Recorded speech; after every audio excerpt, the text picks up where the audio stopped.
welcome to episode 27, part 2 of the Luckycast. Once again, I'm your host, DeoxysPrime, and joining me we have Kenny. What's up? Matt. Hi. Frank. Making his triumphant Luckycast return. Oh my god. And Funk. Hello, and for this special podcast, I have some special big news. I wonder what this could be. So, this podcast that we're recording right now is approximately the 6th to be recorded partially under a comfy kotatsu. Oh, I hate my you. God. Yeah, I wish I had a kotatsu because I'm fucking cold right now. I had to turn off. Kotatsus are actually cheaper than I thought they would be. Yeah, they're not very expensive. Yeah. You can get a cheap one on Amazon for not very much. Yeah, I was actually looking Well, at myself. how much is not very much? Like $200. That is too much. They don't import them here, do they? What do you mean? I'm sure you can. I don't know. But would Amazon Japan ship it to you? I mean, I know they ship it to you, Funk, but You'd be surprised. I mean, I know I No? order from U.S. Amazon somewhat regularly. did you order furniture from them? No, I guess that's a different story. Looks like you can buy them from Amazon. All right, well, we're already off topic, so it's a great sign. But this is this is day 2 of our anime awards. We got 4 more categories coming up. We got most artistic anime. We have Day 2? Yes, comfiest anime. This This? is the second day, Kenny. Oh. We have best anime OP of the year and best anime ED of the year. It's like I talked to you guys yesterday. Yeah, right. It's weird how that is. So yeah, first up, Frank is going to introduce the most artistic anime of the year award. Yeah. Let me just stress, even though Frank's introducing this, it's artistic. Yeah, Oh my it's God. true. Artistic. It's not Oh, autistic. God. I actually have a number of shows for this, and you know, I have 5, and 5 is a number. yeah, shut up, wasting no time. Let's get into them. So my number 5 is Little Witch Academia. What? What? We're off to a great start. There's nothing wrong with Little Witch Academia. I think it's a vibrant show. Artistic? Yeah, it's got a lot of substance to it. Trigger has a real, style about them that I think works very well. It's not really like anything else that you see in the industry. Like, there's a clear amount of love that gets poured into it. It's lower than the quality that you get from the OVAs, but there's still a great amount of charm to it. I really enjoy the look and feel of it, and there's some pretty significant charm that gets poured into it. So that's on my list. Then I'm gonna say Rakugo Season 2, despite being animated by Studio Dean, who is known for putting out trash. Not just plot-wise and symbolically, I think that Rakugo is a very strong work that's heightened by good visuals and, very unique storytelling that's, it's something that I personally think you really can't express in anything that isn't an animated medium. I really, I lost my train of thought there, but I thought it was a very solid work, and I was really impressed, despite the fact that Steve hated the show. Then I'm amazed that it was good enough to beat the artistic heights of Little Witch Academia. Shut the fuck up. They're on there for different reasons. Like, not everything has to be held by the same artistic standard. Well, I mean, one was number 5 and one was number 4. So I realize that. We still have 3 more to go, and they're all on there for all different reasons. God, I can't wait to see what fills 1 to 3. Okay, number 3 is Sangatsu no Lion Season 2, and I think that both you and Matt have watched the show. You can vouch for this show's outstanding visuals and really clever use of visual metaphor. Shaft is, not really doing their usual shit where they, focus on the boobs and the butts and they, go hard in the paint. But they, You can't What? use basketball terms like that. That's what you say in New York. Sorry, but instead, Wait. I thought you were from New Jersey. no, No? Funk is from New Jersey. I come from Japan. You are not from Japan. But instead, Sangatsu no Lion relies on a lot of water metaphor and just very very strong visual storytelling. That it's quite poignant and very good. So I highly recommend giving it a watch. Even if you're not typically into the Shaft fare. Then I'm gonna say Kizu Monogatari 3. Which does have the boobs and butts thing that I was just referring to. It does go hard in the paint. I sang the praises of Kizu Monogatari 2 on last year's Year in Review podcast because I thought that it was a very raw and visceral work, and it really it's on par with seeing Rico bleeding out of every orifice, that kind of gore level. And seeing that with Shaft visuals, along with excellent photorealistic backgrounds, gorgeous water effects, and very poignant navel gazing and internal monologue. Yeah, I said it. I had to round it out with 3. Steve, fuck off. I guess this is technically a different podcast from the last one, so the counter reset. Yeah, it will. Thank you, dickhead. Well, that was a different day. So we're back at 1, and Kizu Monogatari 2 I thought was a very visceral and strong work. Kizu Monogatari 3 was a little more emotional, but it still had a lot of those visual aspects that made Kizu Monogatari 2 very strong, even if I don't think it quite reached the heights that Kizu Monogatari 2 reached. So it wasn't my most artistic anime of the year, but it made for a really solid conclusion, both visually, artistically, and emotionally, to the first 2 films in the series. And my most artistic anime of the year goes to Fate's Stay Night, Heaven's Feel, Presage Flower, which is a masterpiece visually and aesthetically. Wait, can he do that? Yeah, I can do that. It came out this year. It came out last year, so it counts. Yeah, it came out in 2017. But it is 2017. If it came out last year, would it be 2016? It's 28. This year is 2018. We're doing a podcast reviewing things that came out in 2017, and Presage Flower came out in 2017. So I'm doing it. Bite me. But it was. But it's okay. You're forgiven. I love you. But it was Daisuke. But it was gorgeous. It was completely stunning, especially if you're a Fate guy. I'm not that huge into Fate, but I was blown away by the technical merits of this movie. There's phenomenal visual metaphor, especially in the intimate scenes that happen between Shiro and Sakura.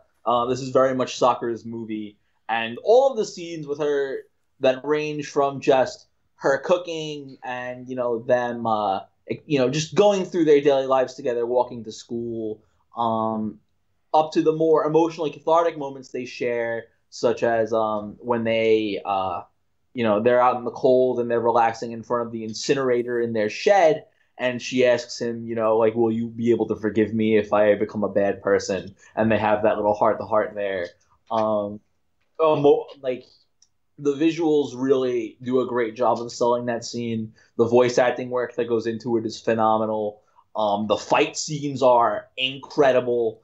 There's a really, really good one that happens between Lancer and another servant, who I will, avoid naming to, prevent spoilers. But it's a visual masterpiece.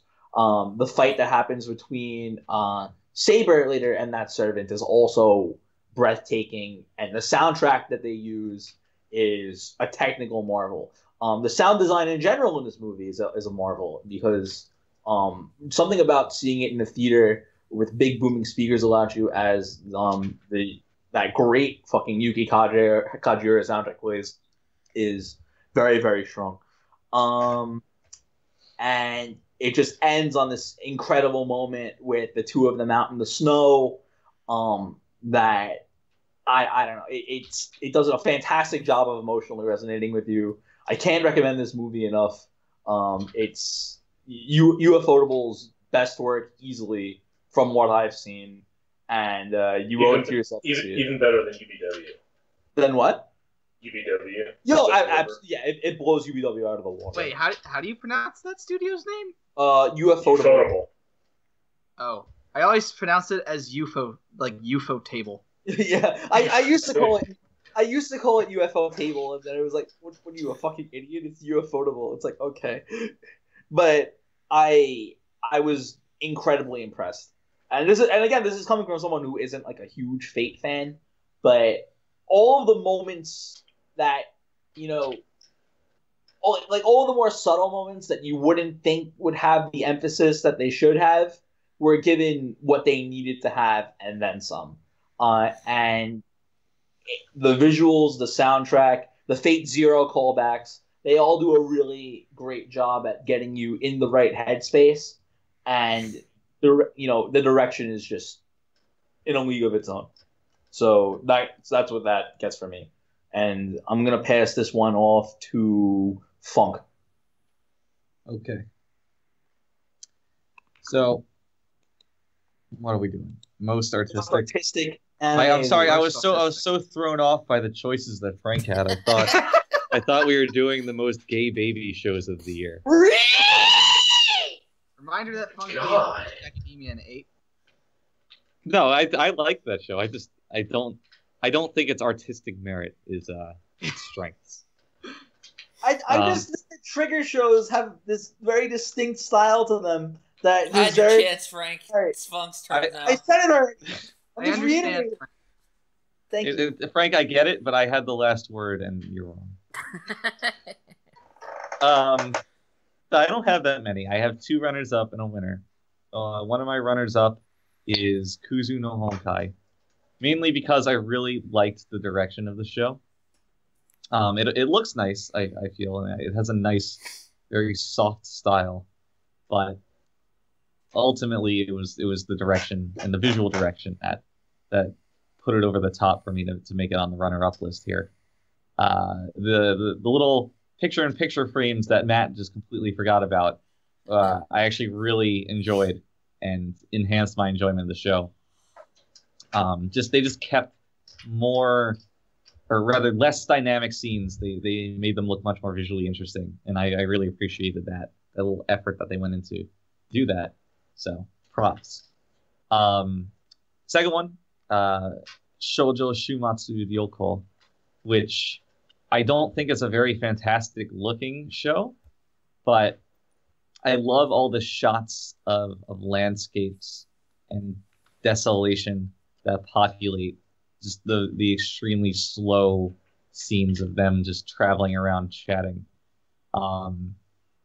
The way that it shows off the world that it builds is great, because that world is legitimately interesting, and the shots that they give you they're alluring. They make you want to learn more about it and explore it more, and it is very evocative, playing well into the themes of each episode and the series as a whole. So, like that kind of framing and planning on how to frame all these scenes is really wonderful. So I love that. I loved it. Even if the overall style of the show left a little to be desired, it was just serviceable. That was one of the series' greatest strengths. And the last one that I want to point out is the only commonality I share with Frank on my list, which of course, number one, most artistic anime, artistic anime, almost said autistic, of the year, Shogen Roku Rakugo Shinju Skeiroku Futatari Hen. Absolutely stunning. This is another one that doesn't, like, its innate style isn't overbearing in how artistic it can be. It's another one where the direction is where the real strengths come in. Matt was talking earlier about episode 11, how it kind of just changes course to become much more of a supernatural and fantastic show just for that episode. And the visuals really do a large part in conveying that. There's these great scenes, and not just in that episode, but in others too, where characters might be hallucinating and they see specters, and there's this fantastic scene setting with like candle smoke and it's just ghosts just kind of twirling around, and it's very, very unsettling when it wants to be. And part of the reason it does that is because it makes a conscious effort to keep it so grounded most of the time. So when they intentionally step out of that, it's to fantastic effect. And I can still remember in the first season, one or two scenes that also break that kind of mold intentionally, and they resonate with you because of all the work that goes into keeping a straight face, for lack of a better term, most of the time. So it's a very smart show in how it handles its visuals. And when it wants to be a bit more out there, it's got the chops to do it, which is great. You get these treats every so often where you just get something that's really stunning put before you. And instead of just the average great style that it usually has, you get something very special. And it's just one of many pieces that interlock together to make this show the utter masterpiece that it is. Even if Steve hates it. But I was continuously impressed. And speaking to the artistic category this year, when I was browsing the list of shows, maybe I didn't watch the right stuff, but I felt that we had slimmer pickings than we usually do. I agree with you, yeah. There was nothing like a Flip Flappers out there, or something that's really floors you with how it looks. Mm-hmm. So, like, the closest we got was Urahara, and that was not making my list. So it's a bit disappointing. Not to say that there weren't strong choices, but compared to previous years, it didn't quite live up to that pedigree. So I'm gonna throw it off to someone else now. Yeah, I'll go because I'll echo those statements, and it's kind of reflective of my list because I only have 2 on the list, and I only recently added the 1 because I forgot about it. But like, yeah, in general this year it was like a lot of sequels, a lot of familiar looking stuff, a lot of shows I didn't watch and or didn't care about. But an honorable mention to Kuzu no Honkai for the reasons Funk already stated. The winner for me is really the only show I went through my entire list that I could really think could justify it for most artistic would be Maid in Abyss. Its art style in particular was not something I was originally a fan of. In fact, it was kind of the reason I didn't watch it at first. But it did win me over as I watched it more. It's very cohesive. Like, it works. Like the only kind of designs that are like a little bit out there are the children's designs, but it makes sense because they're small and it fits their stature. But everyone has their own unique look to it. The world that the show builds is very unique and different from anything out there, and it's very committed to just kind of being a bit out there in the the creature designs and the designs of each layers of the abyss. They're all very visually interesting. The show has great the upside down forest. That's super fucking cool. The show just has like a great atmosphere. It has fantastic music. It is just a really good package all around of artistic design, and I think of all the shows that I personally watched this year, this was the only one that I could think would be deserving of winning this category. Not Little Witch Academia? Not Little Witch Academia. I'm gonna get shit on all night for that, aren't I? Although I really did like Ursula's design, but that's about it. Matt, you want to go next? Sure. This is where Matt also has Little Witch Academia. And I'm just like, oh no. I don't. So, I originally only had a top 3, but after thinking about it, I actually added 2 more to it. And also, I do kind of, it's not really on here because I didn't actually finish watching the show. I do kind of want to give a little shout out to Hoseki no Kuni for being the only show I've ever seen that is like fully 3D, that actually makes full use of being in 3D and actually looks really great and has a reason to look the way it does because they're gems, and it actually kind of helps accentuate the fact that they're like rock people. Yeah, that was a runner-up on my list. It's something that wouldn't really work. It's honestly something that wouldn't actually work in as if it was 2D animated, because I feel like if it was 2D animated, it would be much more prone to like quality moments that would that would hurt the show. It wouldn't share the same gradients that it has when it's 3D. Right. Either way, though, number 5, I actually do. This is also kind of another shout out because it's a show that I actually kind of forgot about because it's only 2 episodes and it's only really a special, and that is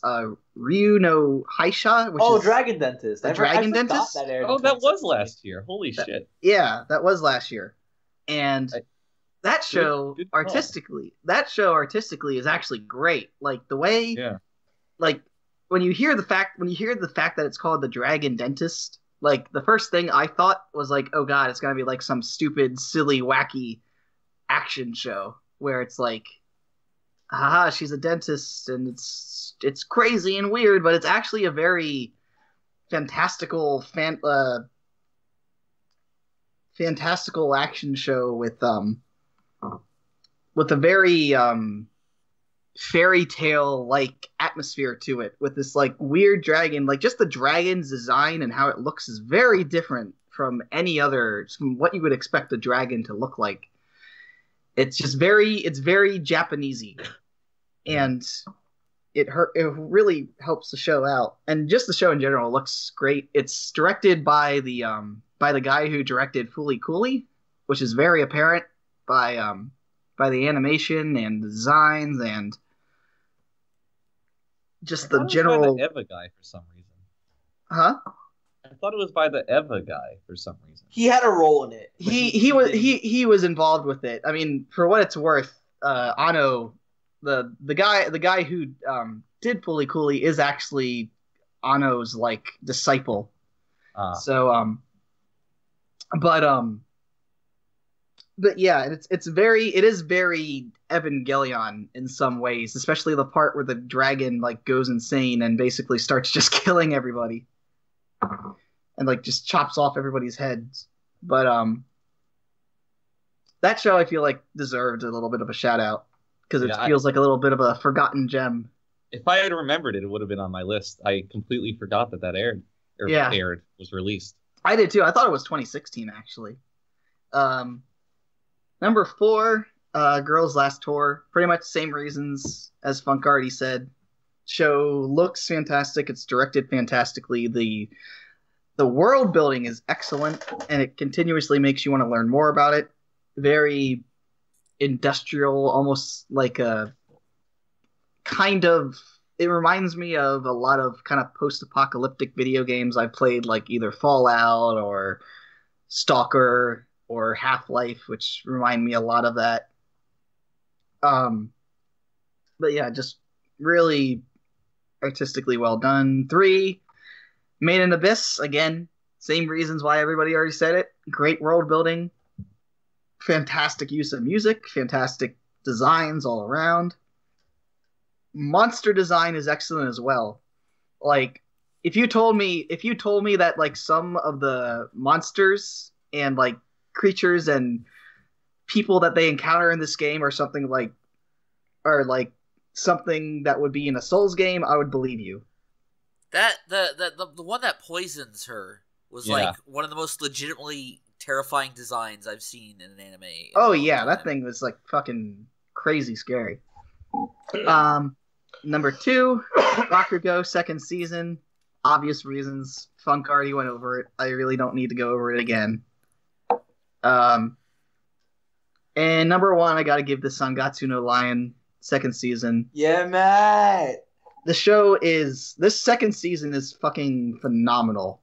Like a major step up from the first season, which I thought was I thought it was very good, but this show just completely floored me at how much better it can get. And the artistic value of the show, the direction, the writing, the use, like the way it uses its the anime medium to its advantage is just perfect. Like, this is a show that would not work if it wasn't animated. Like, you couldn't really do this show well without it being in animated form, which is why it's just like this is Shaft at its absolute best. And yeah, like I like it's just really fucking amazing. So there's my list. I guess it's off to Kenny then. Yep, Kenny's last one. Yay. Anyway, I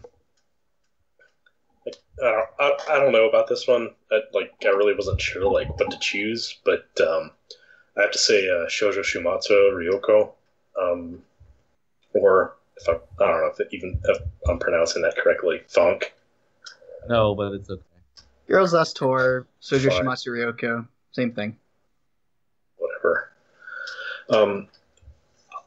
I don't know what it is, but it's like the idea of what everyone's perspective of a post-apocalyptic world looks like, and just that seeing any design or any what lands or any landscape whatsoever, just to see what their idea is just it's always interesting. But this one, for the most part, I like the most. Other than that, with the tie was Hoseki no Kuni. It just everything about it just looked really, really good. What everyone else said about it, or Matt or Frank, but it couldn't have been pulled off if it wasn't in CG.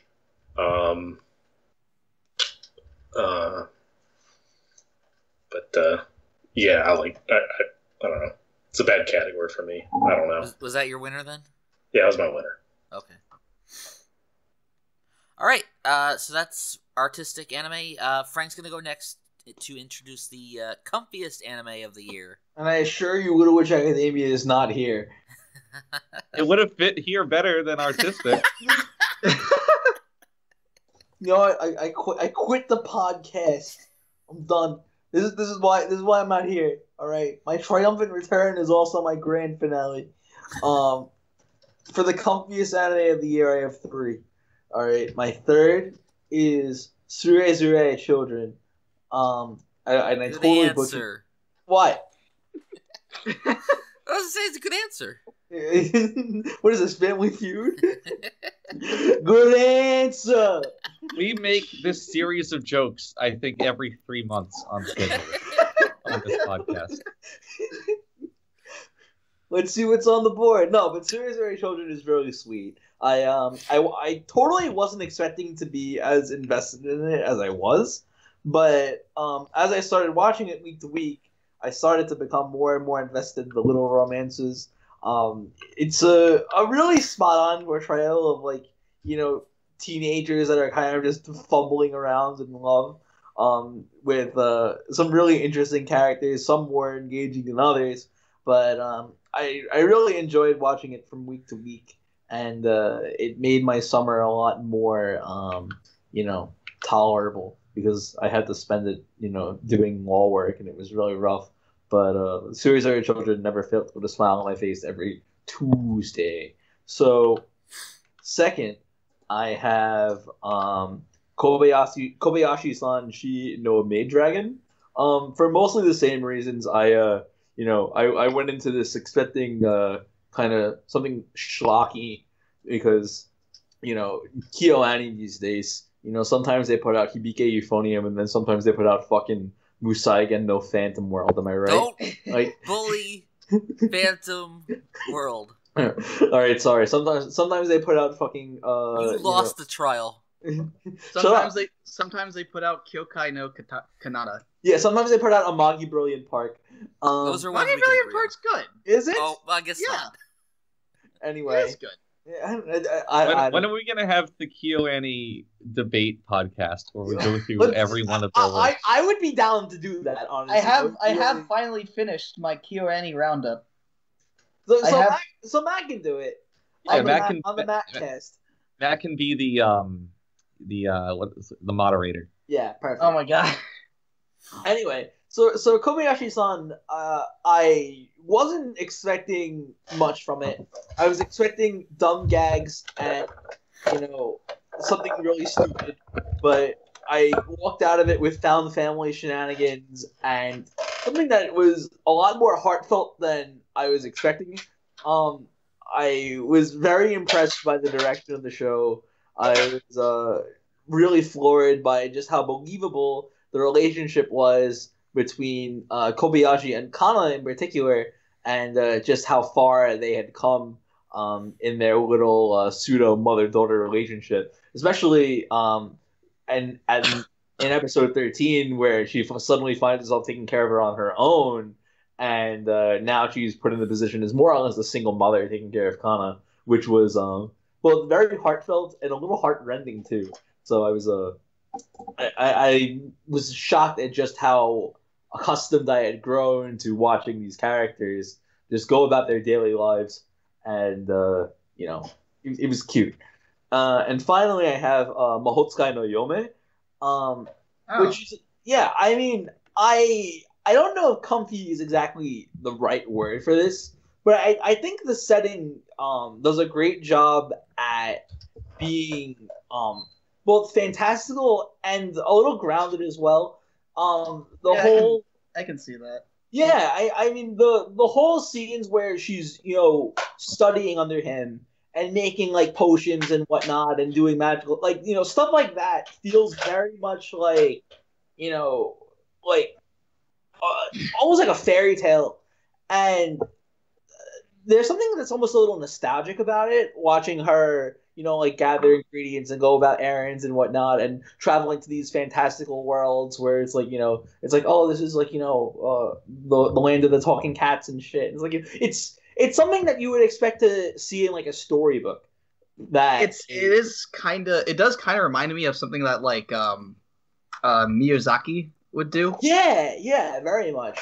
It is kind of Ghibli-esque. Right. And there's something about it that's a little homey, despite being so fantastical, and the fact that it manages to fit that niche to me is really telling. I don't know. I'm very impressed with it, and I'm really looking forward to seeing what new heights it's going to reach as we go into the second core of it.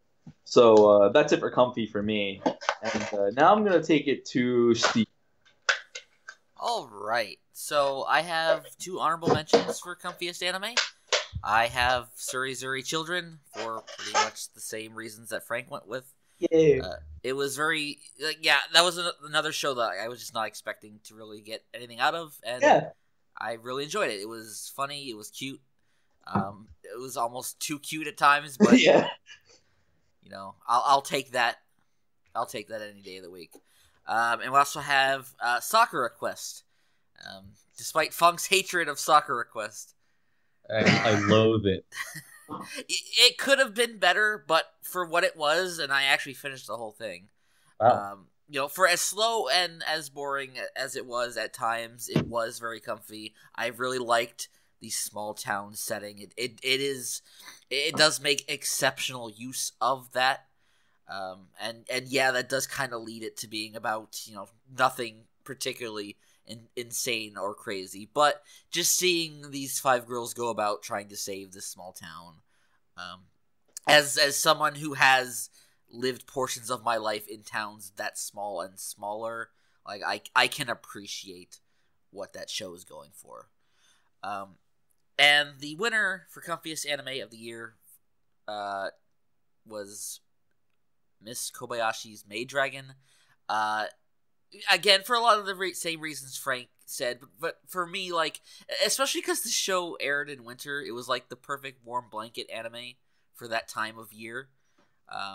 And for someone like me who's a jaded asshole most of the time, like that show could even warm my heart. Like I was not expecting to care about a kind of the the mother-daughter relationship going on here. Like I fucking hate kids, but even that aspect of the show won me over, and was genuinely touching. So, for a show that I thought would be mediocre and just kind of a funny comedy at best, like the fact that it succeeded in like so many different areas beyond just that, made it just like a really enjoyable watch every single week. And is actually one of my top shows of the year, but we'll get to that later. But it was definitely the comfiest anime that I watched last year. Kenny, you want to go next? I don't have one. You don't have a comfiest anime? Nope. Love Kenny, Live you Sunshine feel? Season 2, Kenny. Besides that, All right, well, we'll just say it's that. fine. Oh, okay then, Kenny. Matt, you want to go? Sure. I didn't have Dragon Maid in here at first, but honestly, I guess I'll just throw that in there and say that's like my number 4. Like, it is really comfy. It is really cute. Not only the relationship between like Kana, Kobayashi, and Toru, but also like the cute little relationship between the two male characters, the male dragon, I forget his name, and the nerdy that dude. was sweet. The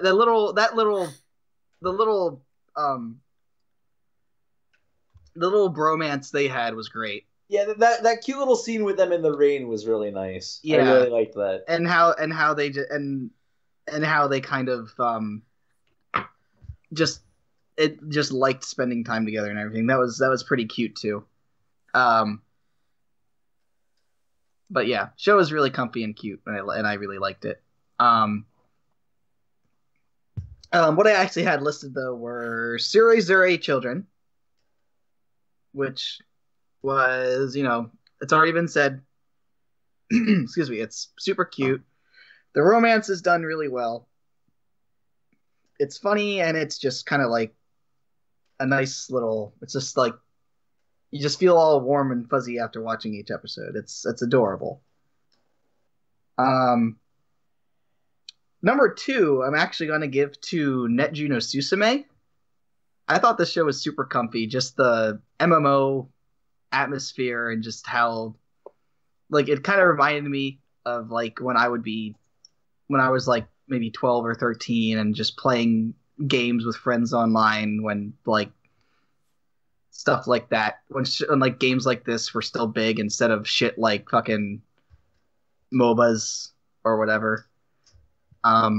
Like I can just remember, like I can remember when I would just be like playing stuff like Diablo 2 online and just going into all these random games with strangers, and it just reminded me of those days. And it's very nice and sweet and comfy, and also the show itself and it's like the relationship and romance stuff is also adorable in that too. Number 1 for comfiest anime of the year for me is actually Girls Last Tour, Shoujo Shimasu Ryoko.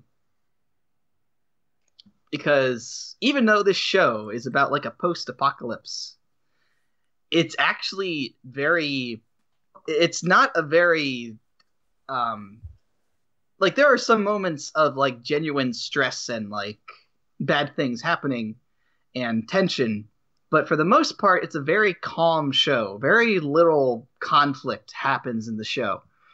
There's a lot of moments of just nice, quiet atmosphere. And it just is it's actually a very, for a show about, like I said, post-apocalypse, it's very peaceful and just kind of and quaint in how it goes about things, which makes it super comfy. So that's that. Matt, can I ask you one question? What? The first episode of Girls Last Tour, like at the point where you points are gonna chi. Like, where did you think that was? Did you think that was gonna take a turn, or? Well, I didn't think. I had a feeling. I was wondering if that would come up later, but I thought it was just gonna be like a one-off thing, which it ended up being. as because I felt like that was just a. I think that was just supposed to be establishing that, like, despite the fact that these are two cute girls, they are trying to survive and they are willing to do anything, even if it means like just explicit murder. Which is a nice way to establish the fact that there is some tension going on here, but it wasn't really looking back on it. It's kind of considering the premise of like what it's about and all that stuff. Like even the studio and like what was the author that has some fetish with writing. The author has a very strange fetish about girls committing suicide. Yeah, but that and like it's done by the studio is White Fox, right? And they did ReZero and they did Akame ga Kill. They're known for some. They're known for some violent shit, and like I couldn't help but think every episode like something was just gonna go awry or something was gonna like something was gonna happen. But yeah, no, it's not like that at all. Yeah, I don't know. It's just wanted to bring that up. I don't know. Yeah, I mean, I can understand that perspective. All right, Funk, you've long been the arbiter of Comfy, so let's hear your opinion. Your mind comf. I would be remiss if my Comfy catalog did not have a traditional cute girls doing cute things kind of Comfy, which really initiated the Comfy craze within me. So I wanted to include one, and it was a clear choice this year, and there was only one that fit that mold. So I have Demi-chan wa Kataritai in that slot, which I don't think is all that hard to figure out. Very obviously Comfy show. It's got cute girls, cute monster girls, not slutty monster girls like other shows, except for the succubus, who is entirely slutty. There's literally nothing wrong with the succubus. Except for most things with her, I agree. Next, we have Dragon Maid, which has been brought up enough. I don't really have anything to add to that, so that's another honorable mention. Third honorable mention is Tsukigakire, which is partly Comfy just because of how, like, I love the white outlines that everything in the show has. This makes them very kind of spongy and soft looking, which is Comfy, but just seeing like these two cute high schoolers and middle schoolers. They're middle schoolers. Middle schoolers is kind of grappling with their first relationship is an adorable little bit of nostalgia. And it just makes you feel warm inside like all good Comfy does. And then my winner, which has already also been talked about, Shoujo Shumatsu Ryoko, which I kind of have in here as despair Comfy. Comfy, but also despair. Exactly. Which I think is perfect for the show. Yeah, but I again don't have anything new to kind of add to that. So I would say as the reigning arbiter of Comfy, you guys kind of nailed it in your own choices. So you get the Funk seal of approval. I know. Yay! No one shit on me. Well, I mean, when we get the arbiter of artistic in here. Listen. Anyway. So I think that's done for that section, isn't it? Yep, that's gonna wrap that up. So everyone strap yourselves in. Funk's gonna take us down the road for best anime OP of the year. Oh boy, here it goes. And boy, is it a road. So I have 10, a ranked top 10 list, along with one. I want to say like 0.3 of an honorable mention. All right. Yeah, honorable mention to the really loud ass bass in the pre-chorus of the OP to Maid in Abyss. It's so loud and arguably so poorly mixed that it baffles me every time I hear it. I thought that my television sound wasn't configured correctly because it would come up and it would like rattle my TV on the stand because that one part with the bass is so loud. But then I listen to it in headphones and via other things, and it's still just so loud, and I don't know why. It's so off-putting too, and it's not even like a very notable part of the bass line. It's just like, I don't even know how to describe it, but it's just so weird. It's like there was an error in recording and they couldn't re-record it, and they had no audio engineering capabilities. They were just like, "Oh, throw it in like that." It's so vexing. I just had to call it out. But overall, that song is quite medium, perhaps on the verge of medium minus. So can only shout out that one part of it. So number 10, we're gonna start out with number 10 because you always start from the bottom, as we learned today. And number 10 is perhaps the most strange choice for this list, and I think it's going to be the song that most people here are most unfamiliar with, and that is the OP to Urara Maid, which I suppose Frank might remember. I might. I was too concerned with the girl's belly to really think about the OP. You were navel gazing. I was. Navel gazing. All comes together. Yeah. So this is definitively the most quote unquote anime song on this list, which I, believe it or not, I don't say with any condescension or pejorative feelings behind. And it's got the anime thing of the girls shouting on the offbeats, which I've long discussed in the past. But I'm not gonna lie, I don't entirely hate it here. I like that they switch off the shouting duties between each of the four main girls, and they have these cute little portraits that pop up when they do it. It's not high art, but it's not terrible. But that's not, and the chorus is serviceable. It's fine. I have nothing really exemplary to say about it. But the reason that this made top 10, and this is not like an I only have 10 kind of list.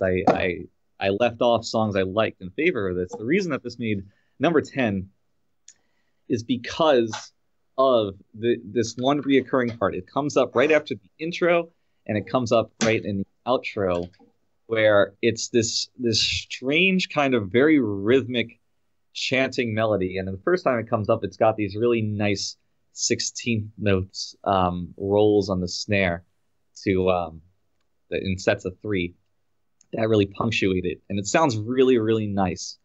I hesitate to call it a breakdown. I don't really know how to classify it as far as structure goes, but it's insanely, I don't want to call it an earworm because that's gay, but it really sticks with you. It really sticks with you. It's catchy. It's very catchy. So much so that it's like it just elevates the rest of this average song. That I didn't watch the show very much. I didn't care for it, and I barely cared for this song. But remembering this one little passage of 4 bars repeated 2 times is enough that it made my top 10 list. You might go listen to it, and it's not gonna be like, did Kenny leave? Yeah, he dropped. He said he'll be right back. You're gonna listen. You might listen to it, and it's not gonna be like revolutionary to you, but it really resonated with me for some reason. This is definitely a guilty pleasure song that I have on this list. I didn't have much in the way of that for anime, but I definitely feel this way about this song, that I would not proudly boast about my affinity for it, but lo and behold, it's on the list.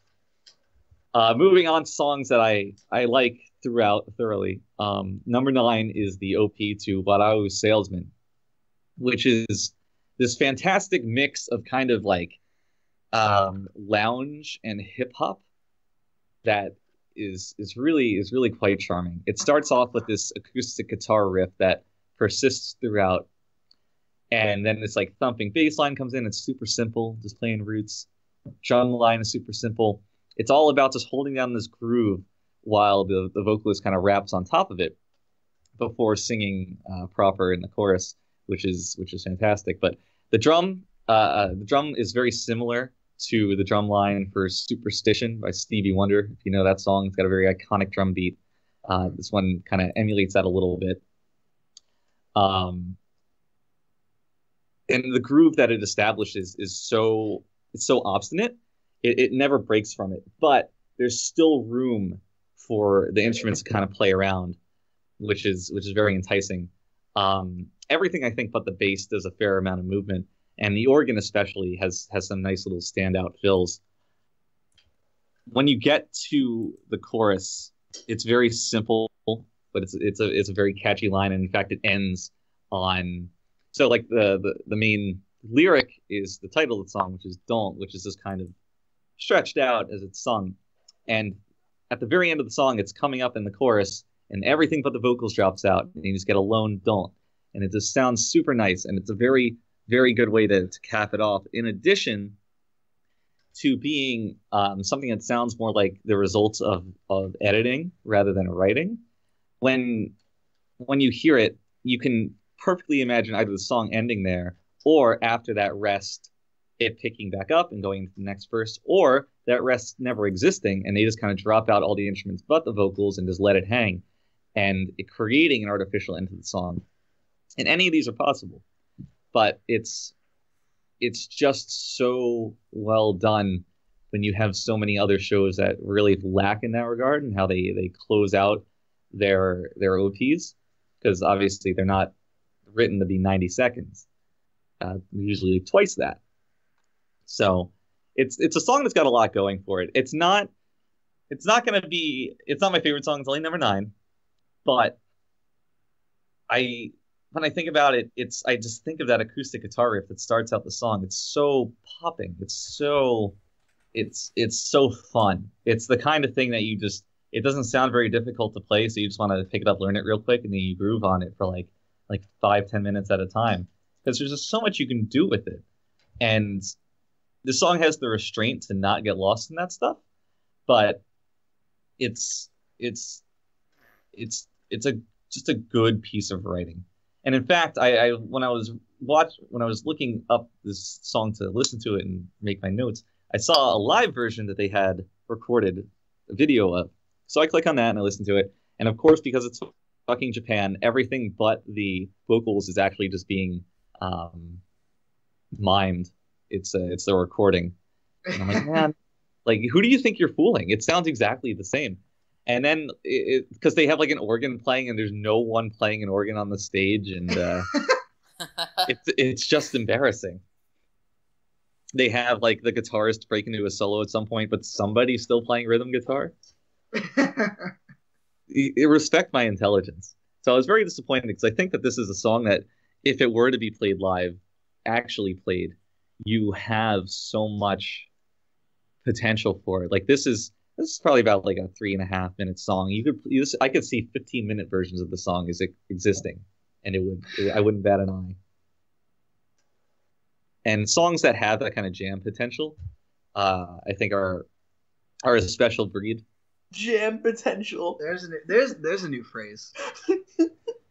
That of all the nonsense phrases I've spewed over the years, that's one of the less offensive ones. We got meme equity, and now we got jam potential. We got opportunity cost.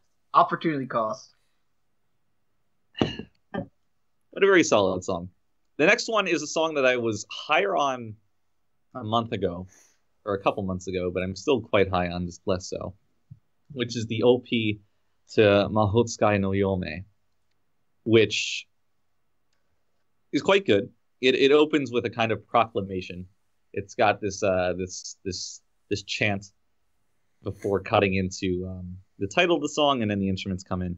And what I like about the chant, I like the discrepancy between how high the backing vocals are and how low the melody line is, especially for being sung by a female vocalist. It almost creates a bit of a dissonance when you focus in on the main vocalist. And it's like, this is not at all really gelling with everybody else. Not that she's out of key or not singing in tune, but there's such a large difference in the tones of their voice that it just feels a bit odd, but it works. It definitely works. And then, the instruments come in. It's fantastic. You got these very sexy Spanish guitar ostinatos playing, and their percussion's just straight bumping. It's lovely. It's like a Shakira song if Shakira made good music.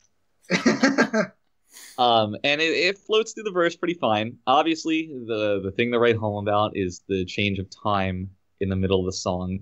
And immediately before the time signature change, there's like this little, very dank little chord progression that's quite simple when you listen to it, but it just resonates so well because of how simple it is. And then it brings the transition really well, really smooth, and you just flow into 6/8. Oh man, it's magical. It's magical, is what it is. The actual chorus is a little bit less magical than the circumstances surrounding it. I like it, but it's not as... I didn't like it as much as I thought I did when I first heard the song, because I only heard it a few times before I talked about it for the mid-season podcast of this past season where this aired. Listening to it a couple more times now, I'm less hot about it, but I still really respect the song, which is why it gets this spot on my list, because I know they're trying, and I do like a lot of what they're trying to do. It's the minutia that resonates less with me. Not that it's bad, but I think if you had asked me where I would place this a couple months ago, I would have given them closer to 3 or 4, and right now it's sitting at number 8. It's still great. Those castanets can get it though. Oh, oh, baby. The very end of the song, I like the return to the intro, and I like that they return to it without having the backing vocals, just to create that little contrast. It just feels a bit more somber as the song kind of rounds out and strips back down, and it's great. It's really good. I love the performance by the vocalist. It's kind of understated, but I like it. Number 7, we got Shoujo Shumatsu Ryoko, which is, I think, in a lot of ways the opposite of the OP to Mahotsukai no Yome. It's a lot more humble and a lot simpler in what it's trying to do, but it's a hell of a lot more effective. It opens with this just completely fantastic synthesizer riff that is unaccompanied for a bit, and then what comes in is like little acoustic guitar fills of all things, and those sound really nice. The vocal stylings are extremely, I guess, extremely anime in a way. It's just like very, very cute singing voice going, but the melody is great, and especially the part where it kind of slides into the pre-chorus, and you hear that chord change just really punctuated by the singer, and it sounds just so amazing. Visually, it's the part where they're going either up or down that spiral of stairs, probably up, and it's just, that change hits me every time. It's not like a very complex one, but because obviously it's a change in the chord, but it's also a change in the whole rhythm of the song, given the very established beat that the riff in the beginning sets for the pace. So to have that change is just like, man, it really hits you immediately. And then it kind of brings it back up to 11 immediately as it gets into the chorus, and it's like back to the dance party that we had before. Literal dancing, literal dabbing. It's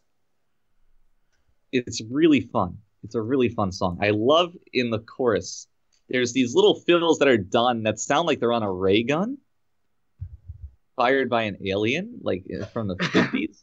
It's hard to describe, but it's almost like a trill on some heavily processed synthesizer is what it sounds like. But it's really, really good. It doesn't take center stage, but when you listen to it, it's just there at the end of every fourth measure, I think, and it's like, yeah. But what I really like about this song, and I talk about all these like accoutrements that are thrown in, but I think that this song, just given the strength of how it's written, would work really well as a totally acoustic piece, just played on like an acoustic guitar by the vocalist. I think it would still be quite effective when you take out all these added layers, which is a very high compliment to pay to the song, at least in my opinion. So go with that. But to talk, getting a bit ahead of myself here, because the one thing I did want to call out of why the chorus works so well is it's got the drum beat that I always bring up, which is my favorite drum beat of all time, where it's got the open hi-hat on the offbeat, the snares on 2 and 4, and the kick drum on just 4 on the floor, 1, 2, 3, 4. So it's a very bouncy rhythm, and when played at a slower tempo, it's not frantic. It's just kind of coasting. It's very good for dance numbers like this, and I love it. I love it so much. I bring it up every time it's on one of these OPs or EDs. It's fantastic. It's the best. So number 6, we got Kakegurui, which is our first real foray into proper jazz on this list. And I even from the very beginning, I love the count in on the hi-hat. It's not exactly science or a testament to someone's great skills as a drummer, but it's just the tone of it is so perfect. How it's not just a straight 1, 2, 3, 4. It's got a little flair to it, a little style. It's very smooth, and it just perfectly prepares you for what's coming. And then you're just hit by a cacophony of a jazz band just being dumped on top of you. Everyone's going fucking hard in the paint, as it were. Right. Thanks, Funk. Yeah, no problem. It's a lot of fun to listen to because it sounds less structured than I think it is. Obviously, this is an improv, but I don't think that this is a song that if you had gathered these musicians again and told them to perform it, I don't think that they would play it the exact same way, which is just typical of jazz. But it's just very interesting to listen to because of how dense it is, because everybody's really, really just going hard. They're trying and displaying their chops at their instruments. And it might sound a bit too dense at times, where nothing's backing off to allow room for the other instruments. But I think that just contributes to the tone in a wonderful way, such that you always can kind of come back and just dissect different strands of the song and come out with more and more and more. If you just listen to the piano fills exclusively on one trip through this piece, you'll find a lot of engaging little measures to appreciate, and it's just great. I just love how loose it is. It's quintessential jazz. I love the random triplet fills thrown in that everybody punctuates on, which really drags it back in the other direction of it feeling more composed than improvised. But it strikes that mix, and those fills really pull you back in. So I'm a big fan of this song. I like it. I like it perhaps more. How to describe this? More, almost in theory than in practice. Because I love what it is and I love what it stands for, but it's a difficult song. I think is how I would describe it. It's challenging to sound pretentious, but sometimes that's what you need, and I like that I can get that from anime at times. Not that it's something you've never heard before, but compared to the average anime song, I think it requires more of the listener than something like Gura Meirocho. And number 5, we have the opening theme to Dragon Maid, which is which should come as no surprise because this song is fantastic. And I've talked about this before on one of the mid-season podcasts, but the song's greatest strength is how segmented it is, which is to say that it's got a lot of distinct sections and they're all nailed well. I love the intro. I love the I think it's the pre-chorus where it kind of has a more rolling feel to it, and it's got a lot more forward momentum.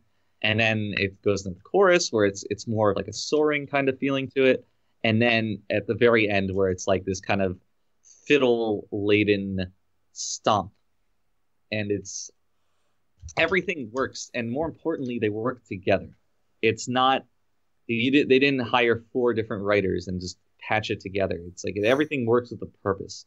Like the fiddle that comes up prominently in the end is featured in the beginning. The momentum that's driven by the pre-chorus works in favor of the release that you get in the chorus proper. It's a very smart song in that regard. To speak more specifically about it, in the intro, I absolutely love the funk guitar with the wah-wah pedal effect going on in the background. That's just one of my favorite sounds to hear in music, and it's really nailed here. The strings in the beginning are great. They kind of set up what's going to come later with the more elegant soaring feel that you'll find in the chorus. And then immediately after that, it drops into that kind of almost pop punk-esque romp for the verse. Lovely. It's great. I love the timbre on the vocalist's voice. Whenever these people do an anime theme, I always pay attention because it always sounds great. And that's in no small part to how the lead vocalist performs. She's fantastic. I love it. This song is really, really great for a number of reasons. And that kind of diversity, while still having cohesion, is extremely difficult. So I had to give it its proper props, or as one would say, its props. Next, number 4, the opening theme to Akka, which is great, much like all the songs on this list. It's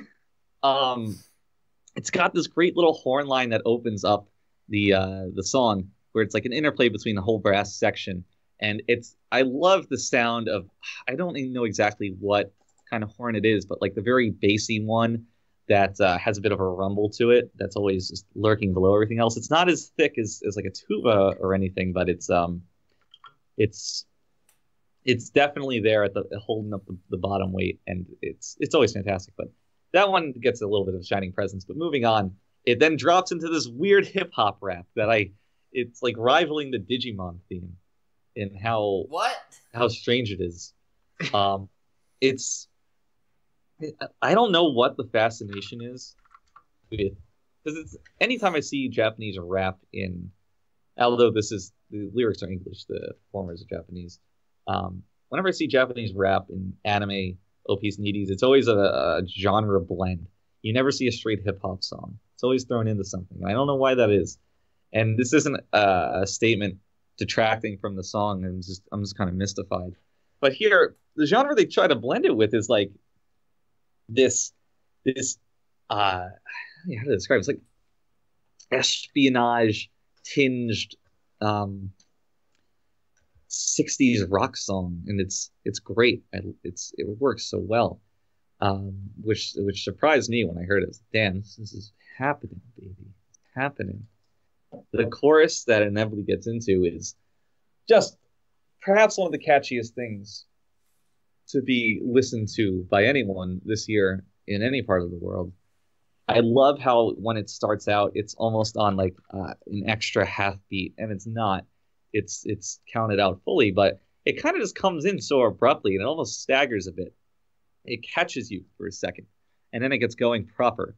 And it like the lyrics are fantastic for A, the type of show that it is, and B, the type of theme that the song is evoking.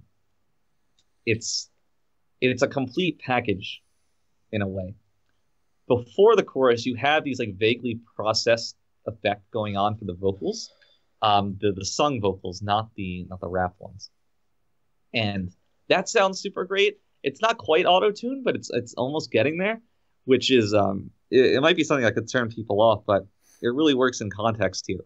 And then that edges off once you get into the chorus, and the sung vocals take center stage. It's just great, which isn't really mindful appraisal, but it still remains great. Going into the chorus, there's like this small, very small, it's like a bar of a staccato descent, and like that sets the stage nicely for the little stumble I mentioned earlier. And it's just so effective. And you ride that chorus out to the end. you get this really strange lyric at the very end of the song that says, "You got to use your eyes to perceive the way." And I don't really know what that means, but it tickles me every time I hear it, because it's just like some rapper just grunting that out, and I'm like, yeah, I do. I gotta use my eyes. It's lovely. What else is lovely? How about number 3? The OP to Kujira no Koro wa Sajo ni Utau, which is that stupid sand whale show. Which I think is a direct translation of that title, by the way. But this song is fantastic. What I really like about it is the percussion, and not just the percussion, but the percussive feel of a lot of the instruments. They just pound the beat, especially the acoustic guitars, and what's played over this kind of like tribal feeling is a chant by the main vocalist, is kind of like proclaiming, shouting out over this imagery of this sand sea, and it's very wild, is how I would describe it. It's unchained, to use like a video game buzzword for titles. It just feels very out there, which is great, because it helps it just evoke this sense of unbounded freedom that becomes a theme of the show later on to some extent, and it really just gets you going. There's like when it calms down a bit after that opening chant in the beginning, and it has this the momentum doesn't stop from the percussion, but the vocals kind of drop energy a bit. These acoustic arpeggios come in on the guitar, and in the other channel there's electric chords, and those kind of team up very nicely, by the way. But so the vocals carry in over that, they kind of calm down a bit. Second half of the verse, they pick up back in energy, punctuated by like a very good drum hit, and it's like you're back off to the races. And like the melody is just fantastic. It continues to resolve super nicely. That makes it a very, very, very fun song to sing along to, because it always comes back to that root. And then you get into the chorus. The chorus is just great. But the best part is when it slides right back into that chant. And you just know. You're like, oh man, I heard this one time before and it's already ingrained into my mind. And you just start singing along. You've never heard the song before and you already sing along to it, because of how utterly fantastically well written it is. To create such a simple chant like that, the melody of that chant, to write it so simply that it resonates so well and so easily with you that you just are, you don't want to sing along, you just do, because that's the only choice you have, because of how strongly it worms its way into your mind. Like it's the kind of thing that you just whistle absentmindedly while walking down the street. The song, I think, is greater than the sum of its parts, though, because everything just works together to make a feeling that it imparts upon you. And I of all the songs I talked about so far, I think this is the one I would most recommend going to listen to. Not because it's just the highest one on the list and thus it's the best, but because I think you get the least out of it by listening to me talk about it rather than hearing it for yourself. The way that its components work together is beautiful, and they're not disparate components. It's not like the Dragon Maid song. They are intended to be very cohesive. It's just that they blend in such a way that I cannot do justice with words. It's a song that really, it captures your imagination, is how I would put it. And that is something special. Next song does not do that, but it's still quite good. Number 2 is the OP to Eromanga Sensei. Oh my god. Which is fantastic for an entirely different set of reasons. This is what I want my pop song to be. This is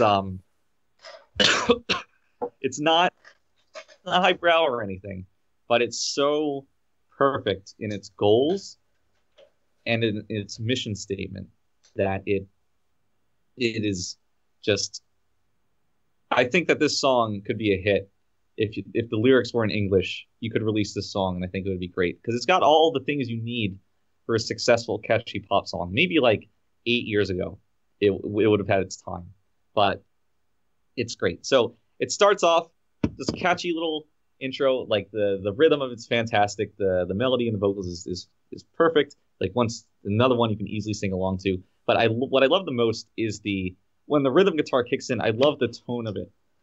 It's like slightly rich, slightly jangly, and it's that kind of springy feel that you would hear from like a song in the 60s, and everything was kind of a bit looser.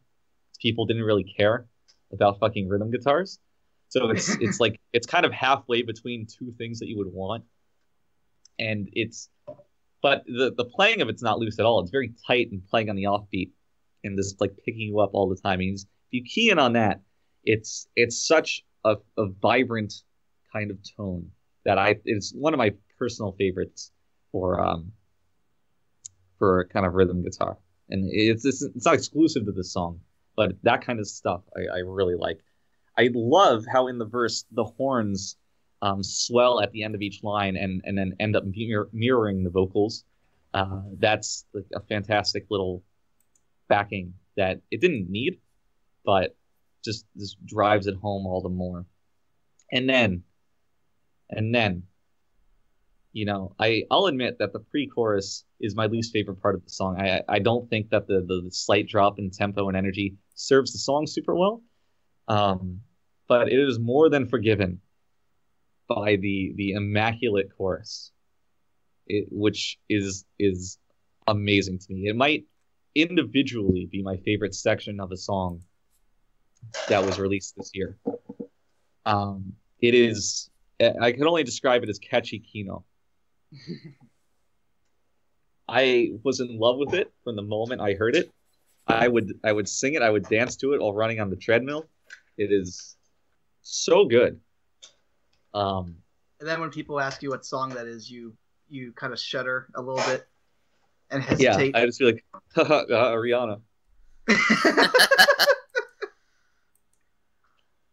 But it's like just like anybody who's heard it, I'm sure, and I'm not going to ask you to, but could probably sing it right now. It is just so memorable. Let me tell you how many times I fucking had this song stuck in my head at work. Yeah. Just out of nowhere, it just comes to mind, and I'm like, fuck. It's rare for me to have a song like that. Not like everyone gets songs stuck in their head, even bad songs, but so consistently, so long after I've heard it last. I don't mean this as a disservice to the show, but it was easily my favorite part of watching the series, and I like the series quite a bit. This is very strong, very, very strong. So, mad props. But number 2 is nothing but the first loser. I think I already know what it is. You probably do. I'm nothing if not predictable. Number 1, OP to Showa Genroku Rakugo Shinju Skeiroku Futatabi, which is a complete masterpiece of music. Much in the way that the series is a masterpiece of fucking anime. Funny thing. So we start out with, I love the ticking clock keeping time over these like drawn out strings with plenty of little vibrato over this soulful lounge singing. Then you have the drums come in just very softly on the ride. It's just perfect tone. And then bam, everything just like a fucking tsunami hits you of swirling fucking big band hits. Everything. They're throwing everything at you. Every instrument they got in the back, someone's playing. And they're just going up and down and up and down and like bam, off, bam, bam. It's amazing. Then it goes to this part where like they play just like 2 hits and then silence, except for a tolling bell, which what I really like about it is that the bell tolls and then it cuts off the silence, but it's not like somebody's silencing the bell because it's kind of hard to do, but it's very artificial, just like somebody hits stop or cut the tape and you hear a harsh cut to silence from that bell. Well, everything else is just much more easily silenced. But what I like about that is that it lends a bit of artificialness to this otherwise completely played straight big band piece, which is kind of reprised in thematically at the end when they have they play the sounds of instruments in reverse to round out the song, as the visual is also reversed. So it's a nice little blend of more traditional played straight stuff and then some kind of artificial studio trickery, which is nice. And that's completely putting aside the actual tone of that bell, really just kind of ringing in themes of endings that punctuate this series. And that's just fantastically well done. Then after that part, you thought it exploded before. It explodes again. It goes fantastically. There's a lot to like about this song. The playing is superb. The singing is superb. The writing, though, contrast this to the other kind of jazz-ish piece in Kakegurui. This one is much more intentional in everything that it does. At least it feels that way. Nothing is there by mistake, and nothing is there by some errant musician kind of stretching their legs a bit. Everything is planned out, and everything serves the larger purpose, and everything is so incredibly tight, which is it's hard to exactly elaborate on how much that changes a piece when something is played much more definitively and much more straight versus something given more room to breathe.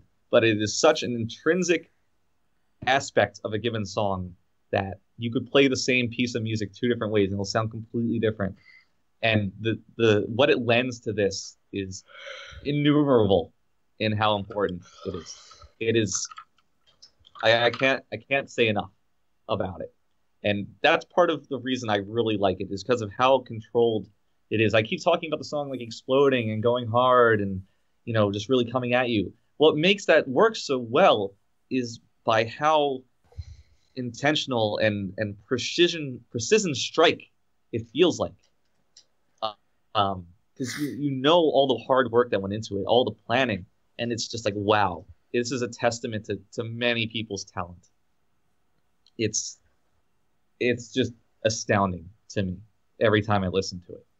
It always just it's amazing. And then at the very end, it kind of reprises the intro. It's back to just the coolness. You hear the haunting strings again, the fantastic little hits on the cymbal. I think it's the ride. And then everything just kind of pulls back and reverses. And it hits you. It's like, wow. Now I have 20 minutes of the best anime of the year to watch. I could go on, I could go on, and I could go on. There were a lot of great songs that aired this year. The top 6 for me in particular were actually very close to choose from. I reordered my list several times, and I'm not entirely sure I ever right. But the one constant to me was that this was always number 1, and I never had any doubts about that. It is by far my favorite piece, and I don't think it's, unlike some of the other stuff, I think it's actually quite easy to appreciate why. I think anybody can listen to this and take something away from it. I'm not going to say it's a super accessible song, but I don't think it's very challenging either. It's, at the very least, it gives you emotion, whether or not you like it. And by songs that can do that can just force that emotion on you without your investment on wanting to meet it halfway, that's a lot. That's a lot right there. So this is very clearly my number 1. I'm not sure where it stands in the greatest of all time. I'm not going to say it's at the top of that, because that's not true. But it's got something to hang with the big dogs. And good job, you did it. So I'm going to throw this off to somebody else. I'm going to throw this off to Kenny to see if he's still there. Yeah. Yeah. Hooray. All right, Kenny. Yeah, don't hit us with it. Don't sound too tired, Steve. Jesus. Tired? Oh Drink some coffee. Let's go. Yeah. What were we talking about again? Oh, yeah, best OP. Anime openings. Yeah.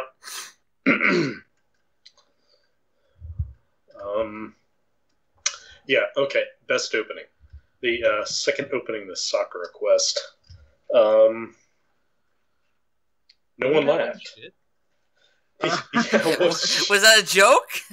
I wasn't sure if that was a joke, and then I remembered that was that terrible opening. Oh yeah, I forgot what that one was. Yeah.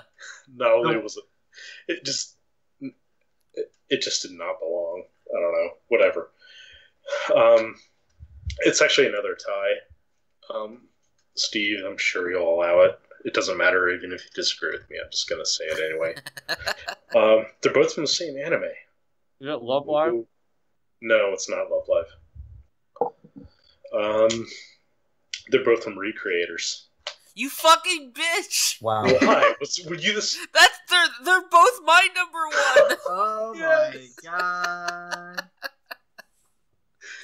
Just fucking fits. I don't know. damn I it. love Sawano Hiroyuki. Like it's Yes. just like it just like it. I mean, just the opening for this type of anime is just like perfect.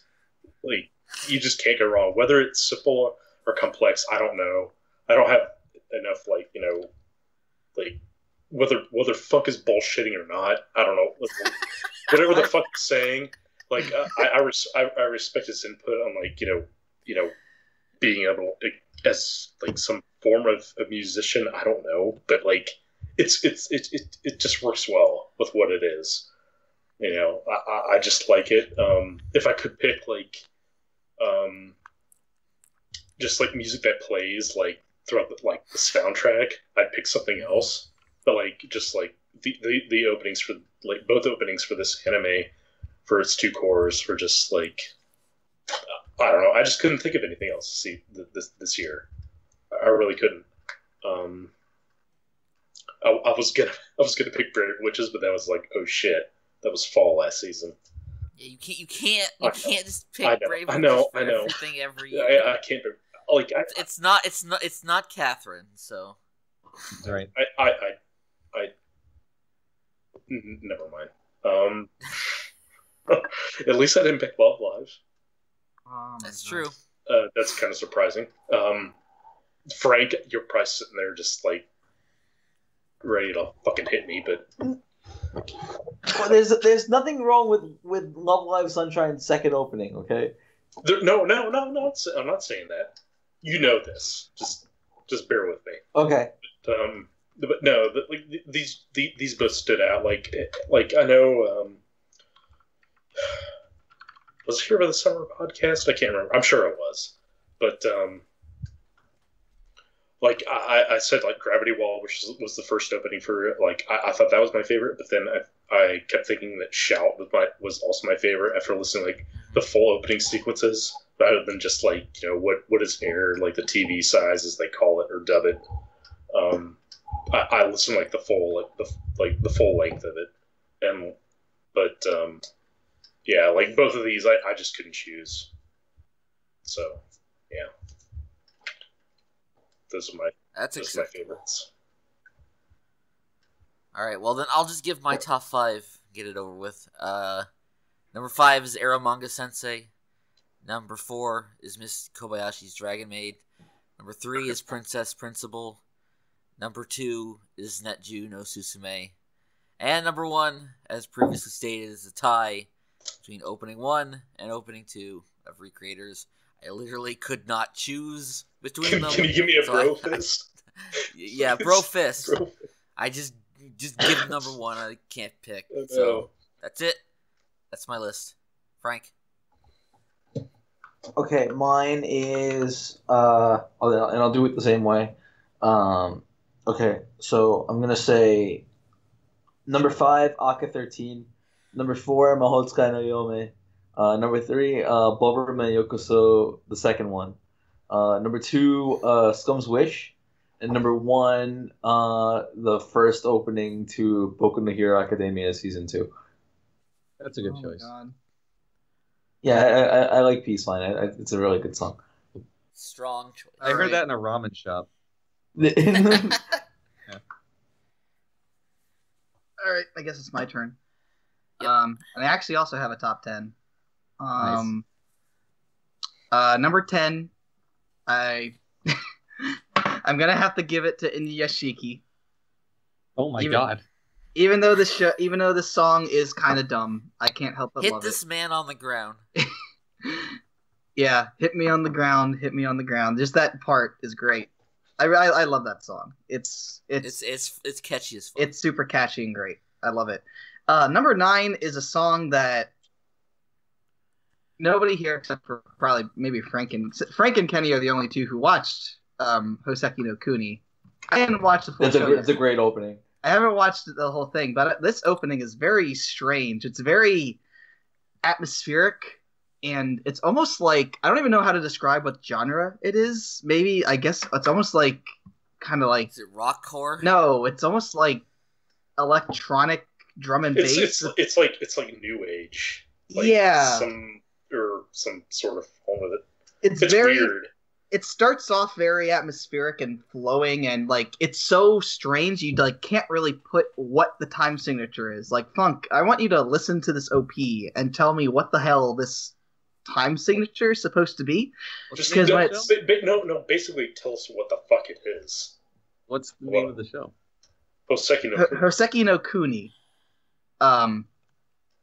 It's a very strange, like, I think it just kind of flows. It sounds almost like it's just 4/4. I don't know, but at the same time, I'm not sure if it's that, because it sounds a little too strange to be 4/4. Maybe it's just the other instruments are just playing in a very odd way. Is there a specific part of it that you're talking about?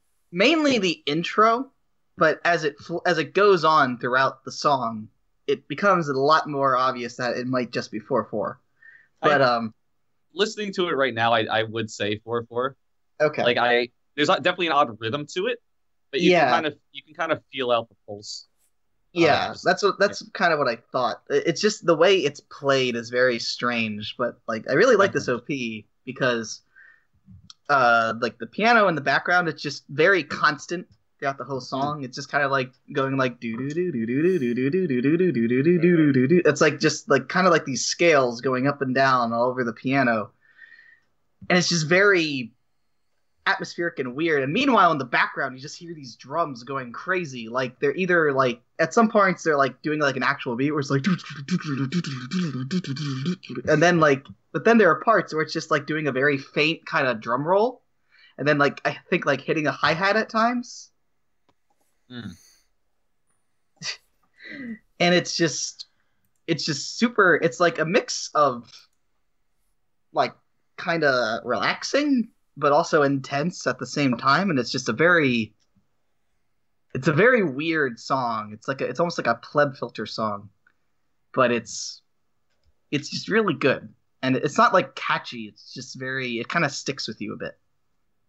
It's kind of atmospheric. It's very atmospheric. Yeah, that's the best way I would describe the song. Very like kind of flowy and wavy, almost like something that it's almost like something that like somebody could like get high to and just have some massive trip to or something. I don't know. Dude weed, something like that.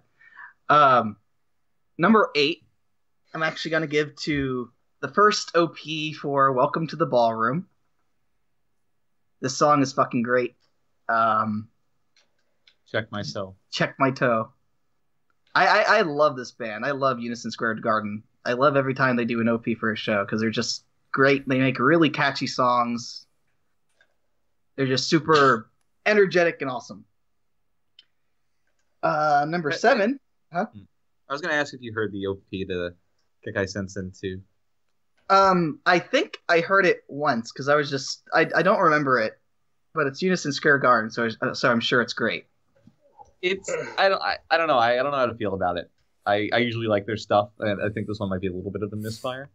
But maybe I mean I haven't listened to everything. I mean their best song is still definitely the opening, the Tiger and Bunny that I've heard. That song's fucking amazing. Man, have you watched Yuzakura Quartet? What? Yuzakura Quartet? No. Oh, okay. I have no idea what that is. They do the opening for that too. Okay. I was just wondering because like that is a good opening. So I don't know if I recommend you watch that too. Okay. Just based on the opening alone. Number 7 is Netju no Susume. This song is super catchy. It's got a great guitar. I don't know. It's just a super catchy song that always gets stuck in my head. I do have a soft spot for songs that just have a chorus that's just kind of like a consistent chord beat. Like I forget what that's called.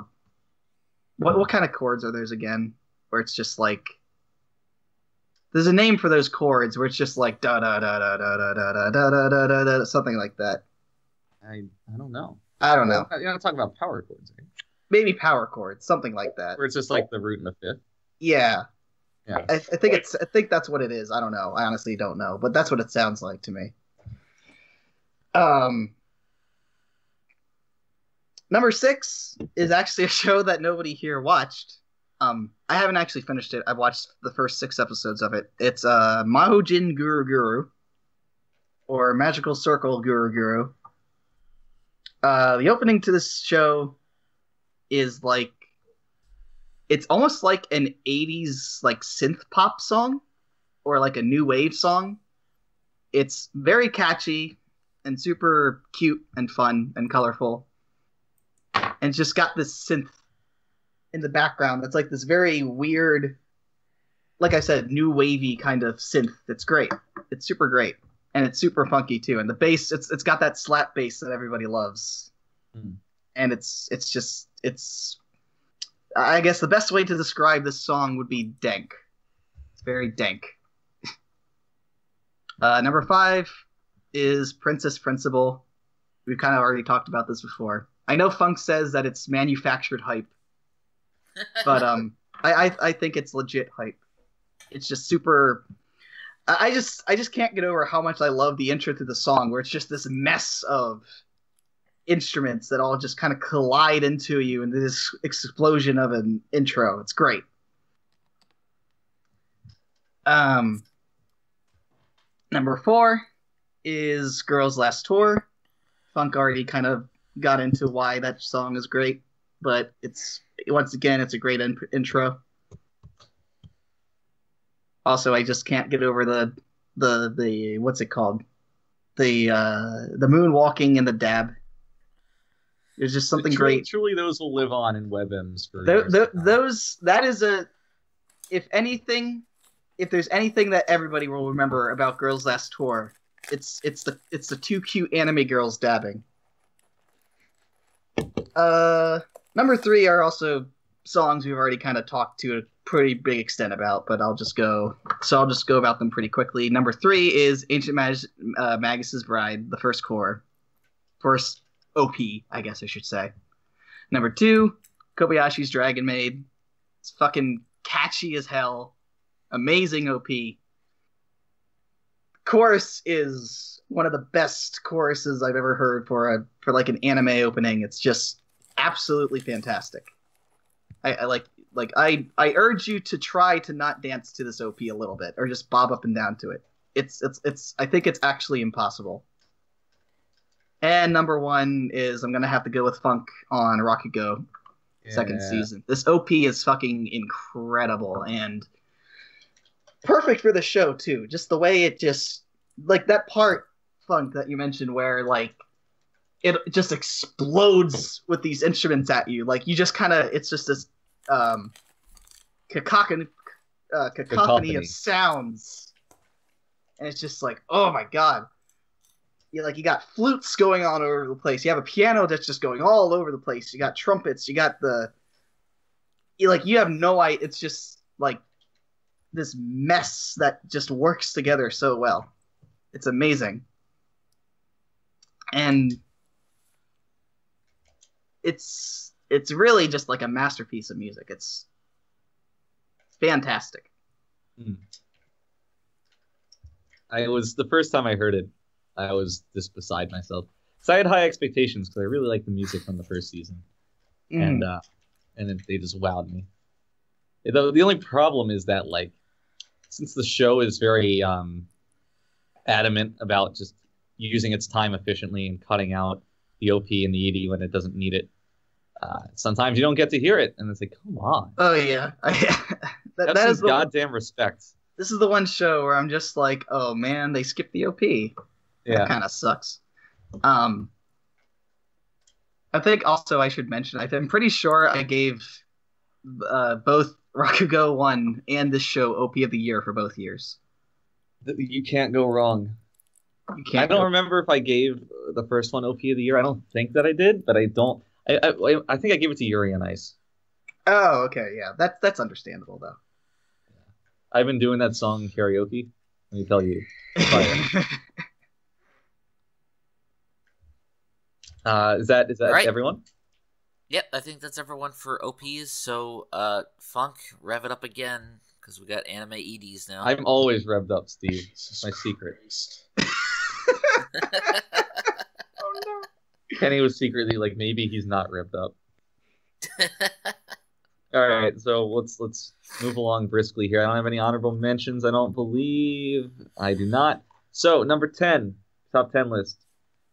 We got the ED to Dragon Maid, which is, I should mention that the competition for the EDs was a little bit less stiff than the OPs. I actually ended up with just 10 I wanted to talk about instead of, I didn't really narrow it down that much. So I might be a little bit less enthusiastic about the bottom end of this list, but Steve's gonna kill himself. That wasn't me. That was me. That was me opening. That was me cocking the gun. Cocking the can of vanilla Coke. Nice. Vanilla, ew. They still make that? Vanilla Coke's great. Is Vanilla Coke the best ED of the year? Yes. It is now. Moving on. No. So I like the Dragon Maid starts out with this. It's got this nice weird little chanting. It's just super cute. I mean, that's the theme of the song. Everything is done in service of cuteness. I like the weak theme that they have going on for the lyrics and the visuals. That's nice. And the verse is cool. It's adorable. But the best part of the song is the pre-chorus where they're all lined up and each take turns singing a line. It's just super super nice. It's super comfy. It's a very happy way to round out each episode of a show that ultimately always has you feeling pretty good. So I appreciate this being here. It always ends me on the right note when I watch it, which is nice. One thing that always gets me is I find it weird how right before the chorus is just the sound of someone orgasming. Which I was like, that's strange. Yeah. I never liked that part of the song, too. Yeah, it's like, what the hell, man? Toru, calm down. And it's like this visual of like the dragon coming. Like, just blowing fire. Yeah. So what does it mean by that? But yeah, it's a good song. It's good. I like the transition back into the intro with the little descending daisuke. That's just cute. That's everything I like about the song. It's just because it's cute. Because I have trash opinions. It's cute. That's literally all it is. It's a cute song. The only thing I don't like, aside from the dragon orgasm, is the very end. That it's a bit too stilted for me, and I don't really get why it's there. I think it's a very poor ending. Not on board with it, but it doesn't ruin anything after that, because of course it's the end, so whatever. Number 9 is a song I really debated about putting on here. I didn't know if I really liked it or if I artificially liked it, but it's the ED to Arrow Manga Sensei. I like it a lot in theory, and I don't know if I put it under the microscope how much I'd continue to like it. It's got a nice little bass line at the beginning, and I like the full-on ska stylings. Like, this is pure Tony Hawk core. So that's a bit nostalgic, which is nice. Once again, just like with the OP of this show, I'll praise the rhythm guitar, which is here. It's good for a different reason. I love how active it is, and I especially love the parts where the tempo slows a little bit, and it's got that muted strumming, and so it punctuates the beat with the drums. It's like, you know, it's great. I listen for that basically every time. In addition to listening for the yas, because the yas are great. That's another thing that's just cute, but they do sound nice. Best yas in the business. Horns are great here, a little bit less so than they are in the intro, but still strong, still strong.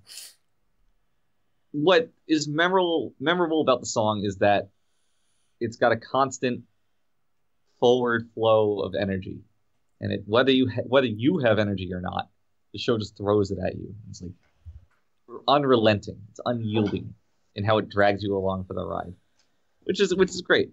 I think that's it's nice to have songs like this.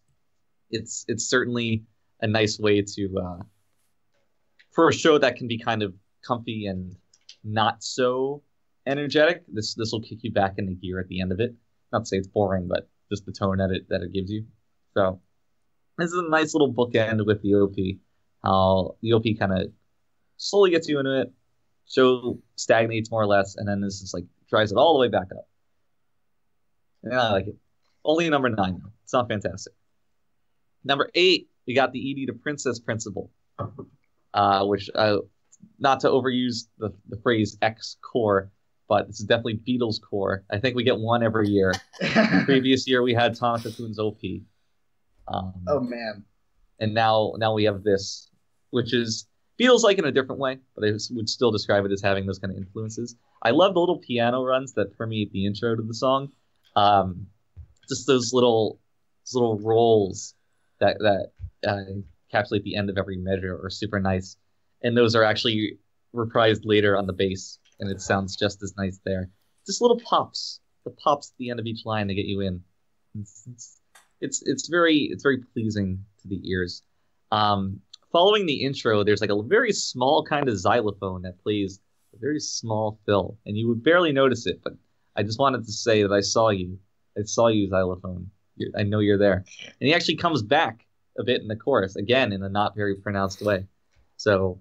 Sneaky xylophone in this song, but it's little touches like that round out the sound in such a very thick way, which is a large part of the reason why I compare it to the Beatles, because of very minute things that most people might not even hear if they're not looking for it, but they paint such a complete picture that lends so much to the song.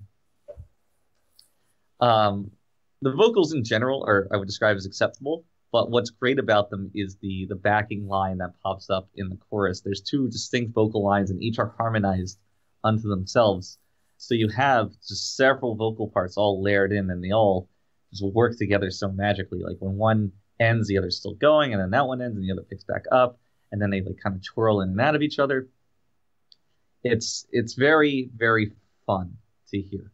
And it sounds like the kind of thing that would be fun to organize and to write out and to perform. So it's quaint. It's super quaint when you hear it. Then, like at the very end, there's this silly little organ that takes us home, and I really don't know how to feel about it. Like I said, it's silly, and that's all I would describe it as, but it's completely harmless, and I would never describe it as a detraction. But it's sure there. It sure is. Number 7. It's the ED to Konosuba 2, which I recently found out is the Big Rock Candy Mountain. Literally the same song. But despite that, it's still fantastic. I love a lot of the instrumentation in the song. I love the brushes used on the snare. I love like that kind of lazy slide guitar that picks up as the song progresses. I love how simple the melody is. Like I said, it's really just a take on an old folk song. But the fact that it always like wraps around back to the root and it resolves so well, and it trades off lines between all the vocalists. It's so simple, and the whole song is, but it's just so pleasing. This is comfy at its most bare. And the original ED was comfy too. It had this same kind of folk stylings, but it's a breath of fresh air, I think, when you think of anime songs. Even ones that are different, like we were talking about Rakugo, that's definitely not a typical song, but this gives you stuff that you can't even find there. It's just so so unique amongst anime songs where it might not be so unique in other arenas. But I still give it props for that. I love it a lot, and I look forward to hearing it I looked forward to hearing it when the show aired, even if it wasn't like a specifically engaging song. Like what you see is what you get, but that's all you want, and that's fine. Next, number 6 is the EDs to Shoujo Shumatsu Ryoko, which is just like the OP. It's very fantastic. It's got a lot. It's got some of the cute factor going on. I love the lazy yays and hmms that are in the intro. If they were energetic yays and hmms, they wouldn't be nearly as good. But because they're lazy yays and hmms, they're magical. I like the parts where it's kind of just like almost like a toast, like rapping almost, where it's like what did it say, like Tsukuri Masho or whatever a bunch, and it's the visual of one girl beating the other's head. It's very difficult to describe in a way. It's like almost it's kind of like typical of an anime song, I guess. Just have like more spoken word bits by cute voice actresses, but I don't know. I like a lot of what the song's trying to do and a lot of what it does. Like the OP, it does have like a bit of a dance element to it. That's especially evident in the chorus. It's got a very synth heavy vibe to it, which is again not at all a detraction. This one I also think is more than the sum of its parts. It's just kind of very solidly put together electronic song. So I don't have so much to say about it, but I don't mean to sell it short in that regard compared to other things I've talked more about. I do think that this is deserving of number 6 on the list, and that's not a result of a lack of options. It's more so that I just don't have that much to comment on other than the classic Kenny. It's good! But rest assured, it's a solid piece. Now, this one, number 5, I do have stuff to talk about. Osamatsu-san 2. Fantastic ED. So, and what's especially good about it is this is coming off of 2 EDs from the first season that were much more comedy pieces than they were songs. You know, the spoken word from each of the voice actors took a much more pronounced role rather than any of the music, which was always solid but not fantastic. Here, the song is much more the focus, and it gains a lot from that. It's got this kind of surf rock vibe with the way the snares are placed. The vocal melody in the verse is one of my favorite things. I sing this all the time, especially in the shower. It's amazing how catchy it is. And there's several different recordings of it. They don't vary musically, but in the performance of the vocalists, they do. Some have a bit more of a growl, some a bit more melodic, and they're all quite good. But tell me you couldn't listen to the first half of the song, where they're going through each of the 6 Matsus, and that's going to be stuck in your head. That's as it transitions to the pre-chorus, that part's also great. It's got that same kind of very smooth transition that I always really like to see. When a song transitions into a transitional moment like that, and it feels like you're just kind of like leaning back and sliding down into a nice chair that you're like easing yourself into. That's what I love. Abrupt transitions can be jarring, and jarring can be used to great effect. But when you nail it like this, that is one of my favorite things. The transition into the chorus is a little less elegant. It's intentionally so when you just think about the rhythm that's used to get you there. But I think the chorus being more of a Broadway feel while the rest of the song is more rock is a bit too dissonant stylistically. I like the chorus. It's good. It's catchy. It's fun. I especially like the big Broadway ending to it, with the descent, like da-na-na-na, like that's great. And then the final line, it's all good. But the meat of the song, I think, is in the verse. And despite my minor gripings here, that verse is so strong that it's number 5 on my list. It's really, really a thing of beauty. And I'm sad that we're now in the second core and I'm not going to get to hear it again. But I haven't seen the first episode of the next core. Maybe something even better is there. You can only hope. Number 4, we have the ED to Kekai Sensen and Beyond, which is the case of the Space Dandy Man doing it again. It's become clear that he has a very, very definite style to the songs that he writes. A very synthesized sounding while still being, I guess, not synthesized, slap bass, along with actual synthesizers that are very well rounded out. Spoken toasts by female singers. All these permeate his songs, and they all sound great, even if it's not so diverse.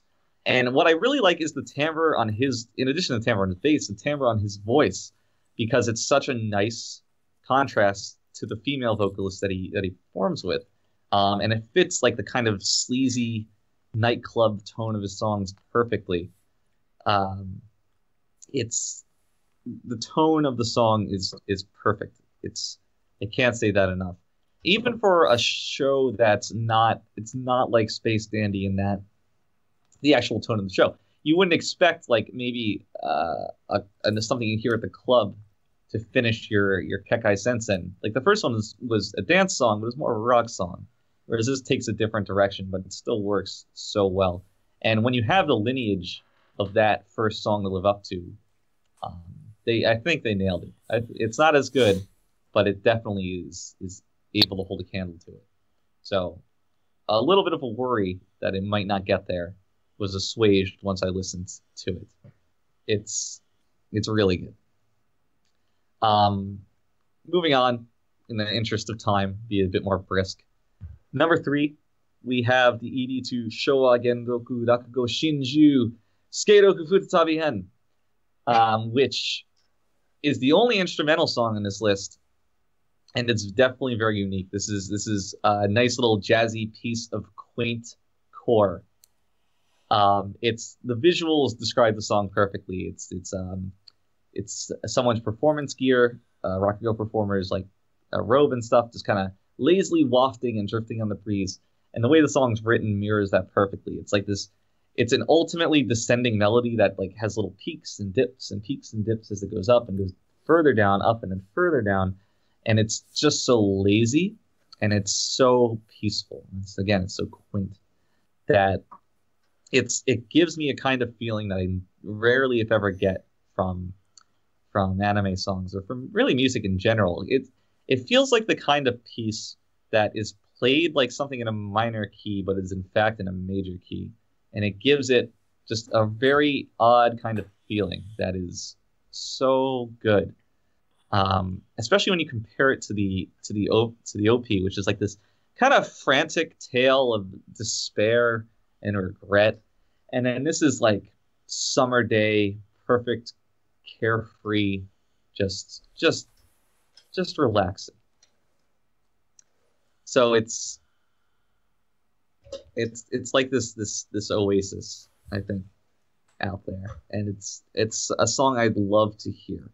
Like I love I'm not saying I love it. I love the experience of hearing it. If you can understand what I mean. Like the way that the song makes me feel is what I cherish, what I take away from it. So plenty of songs I'll look for a dissonance or for a confusion, but here it's all about that consonant. It's all about that harmony. It's just about closing my eyes, not even thinking about the song, but just reflecting on how you feel when you hear it. And I love it. And I found a funny little ish description of it in that it really sounds like a piece of Mario Kart music played at half tempo. Which, no complaints. That's a good way to put it.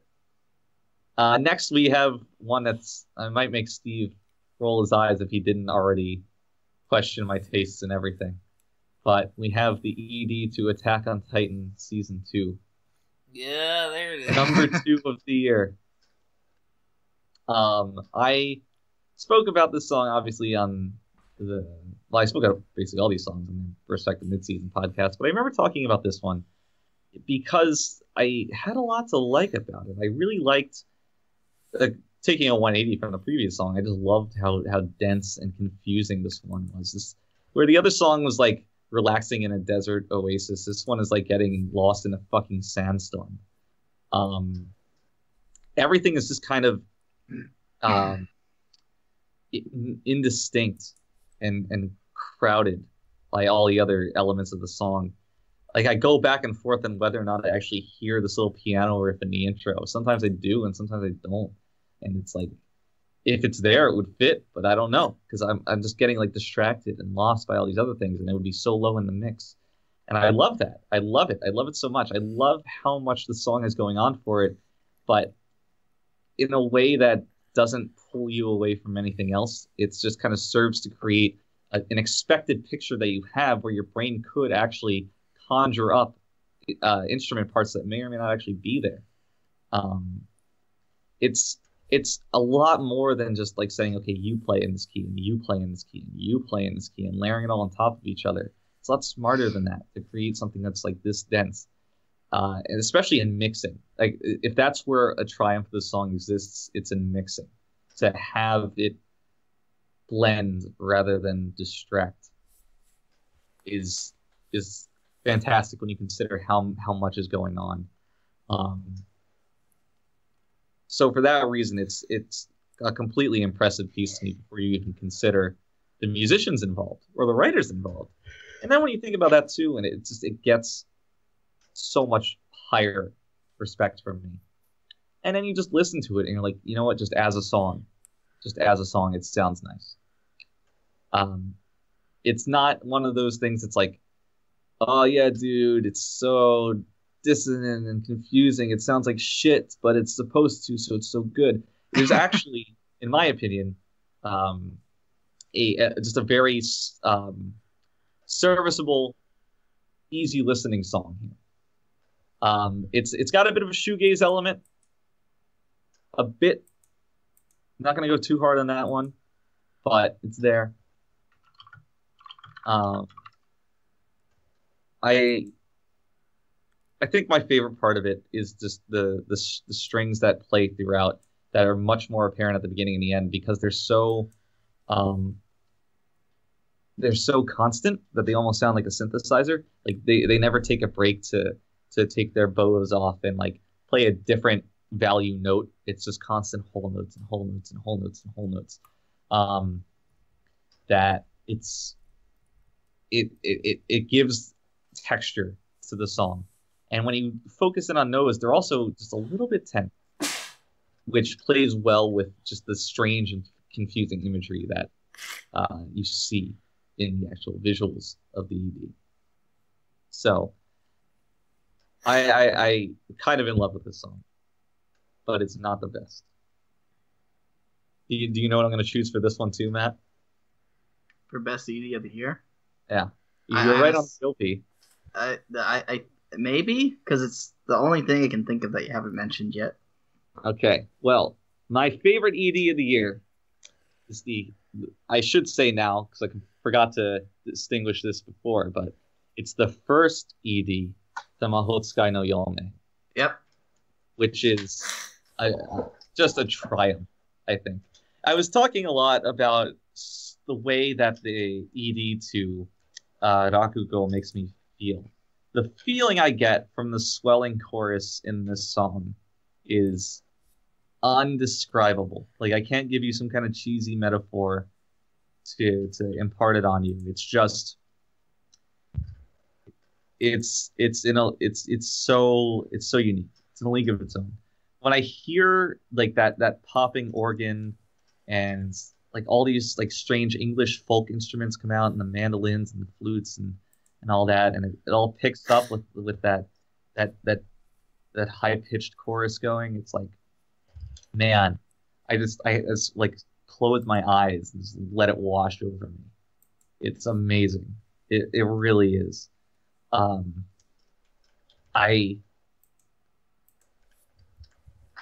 whereas my thoughts on the OP of the show kind of cooled a bit.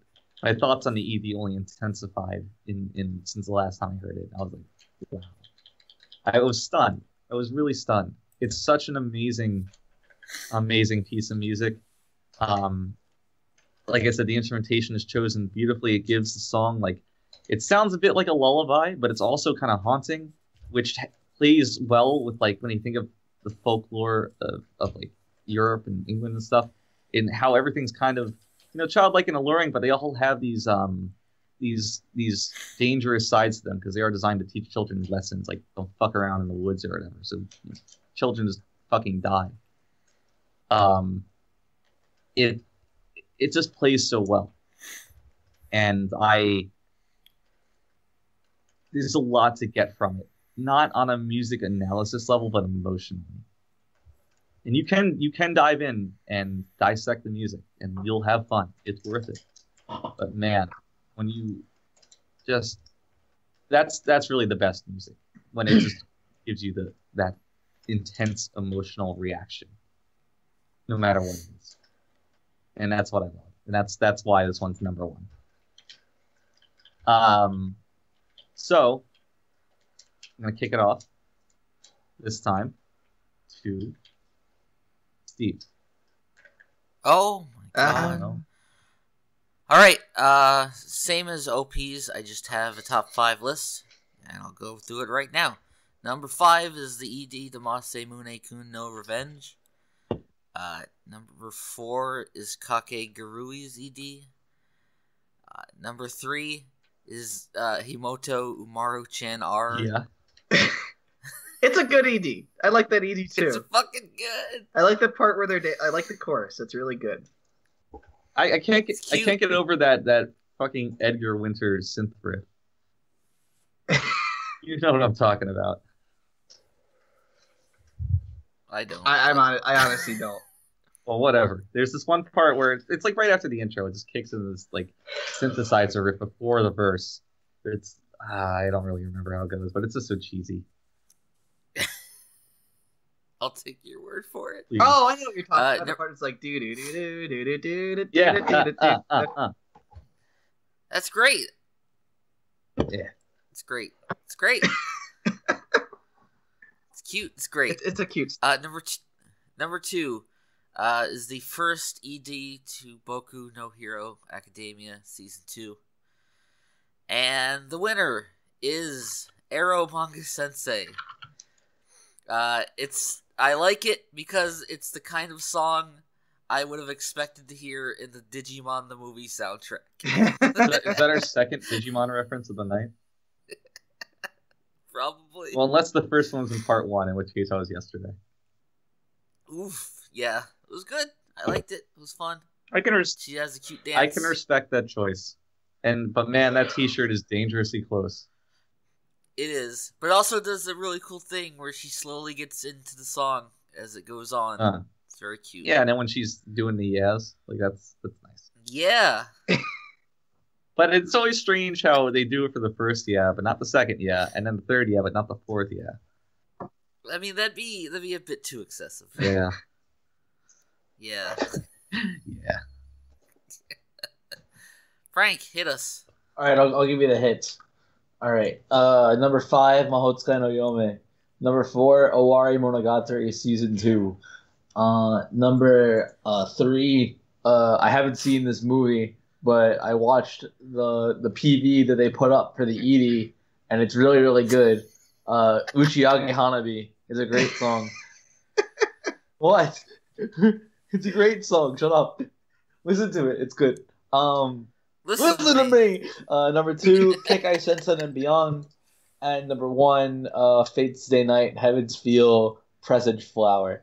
Which is really good because the ED is actually used kind of as like a leitmotif throughout the film, and you're kind of just waiting the whole entire time for it to build up to the vocals and whatnot. And then at the end, when he's standing with Sakura in the snow and it cuts to the ED, it feels very cathartic when you finally are able to put like vocals to like this track that you've been hearing throughout the film, and it's a pretty powerful piece.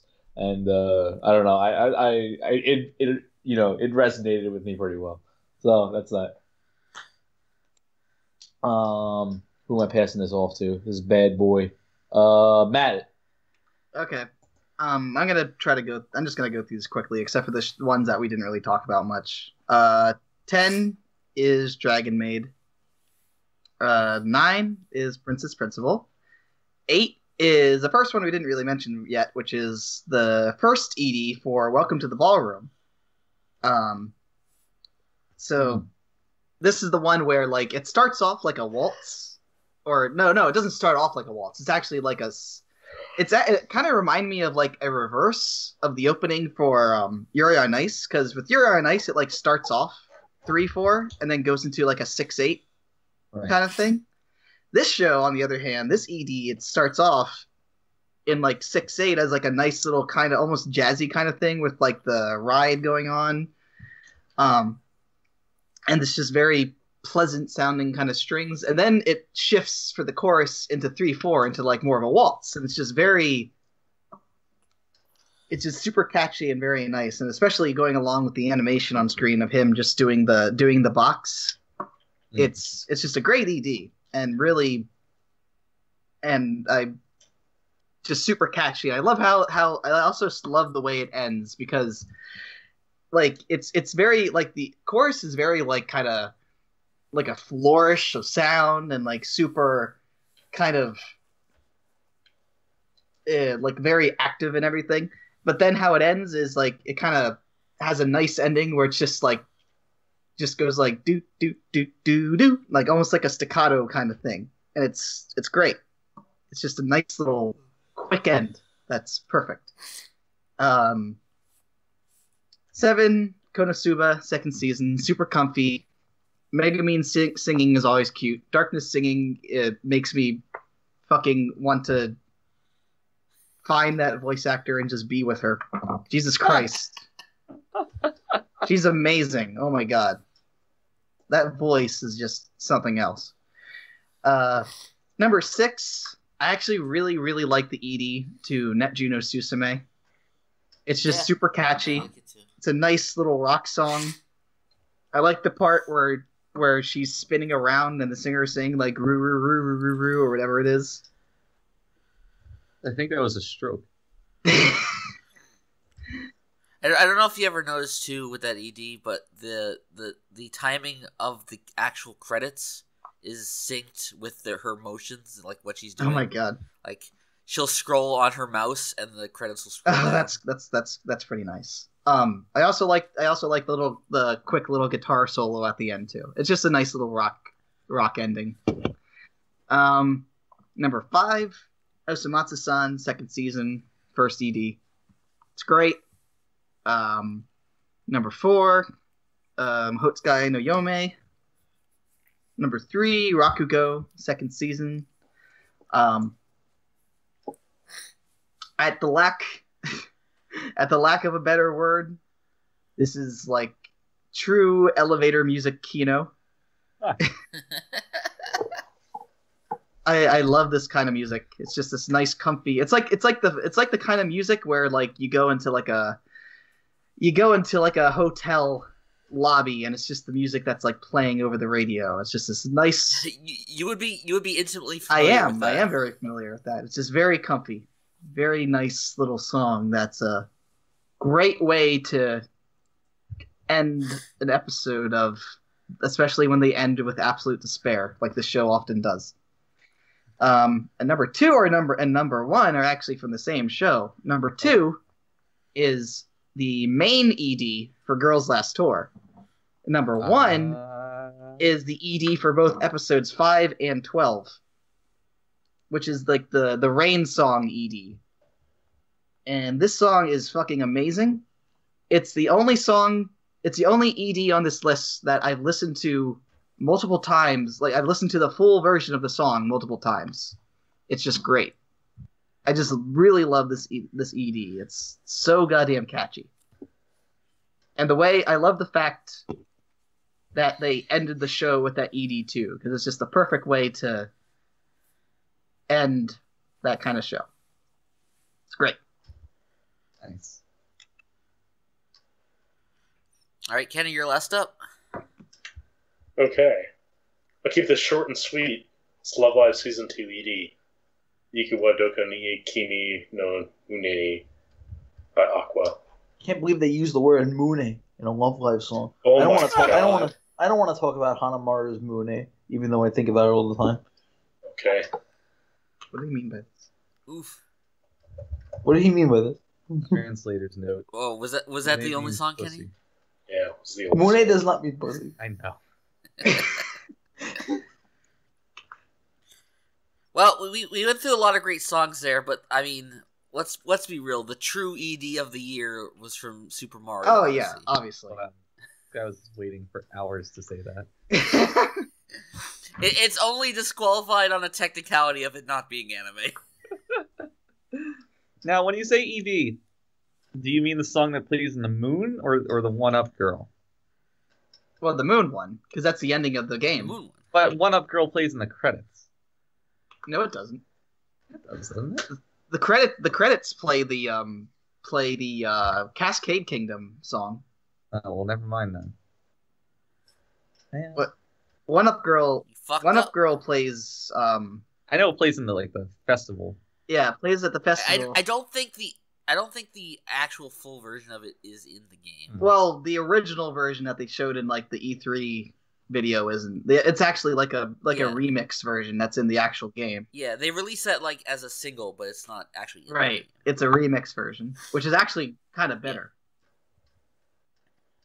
Because it has her beatboxing a bit at the beginning. So don't mention beatboxing to me. Oh my god. I'm not in the mood for beatboxing. Oh my god. Frank knows this. Oh yeah. Oh, Devil, fucking devil man. Oh, that's what you meant by that. But I'm also Yeah. the king of beatboxing on the podcast. when you're on the podcast.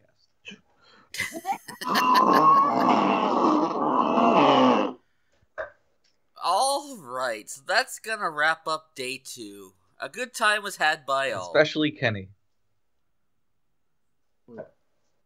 Goodbye, everyone. Yeah, we'll be right back soon Soon. with day 3 and the final 4 awards. 24 Stay hours tuned. remain.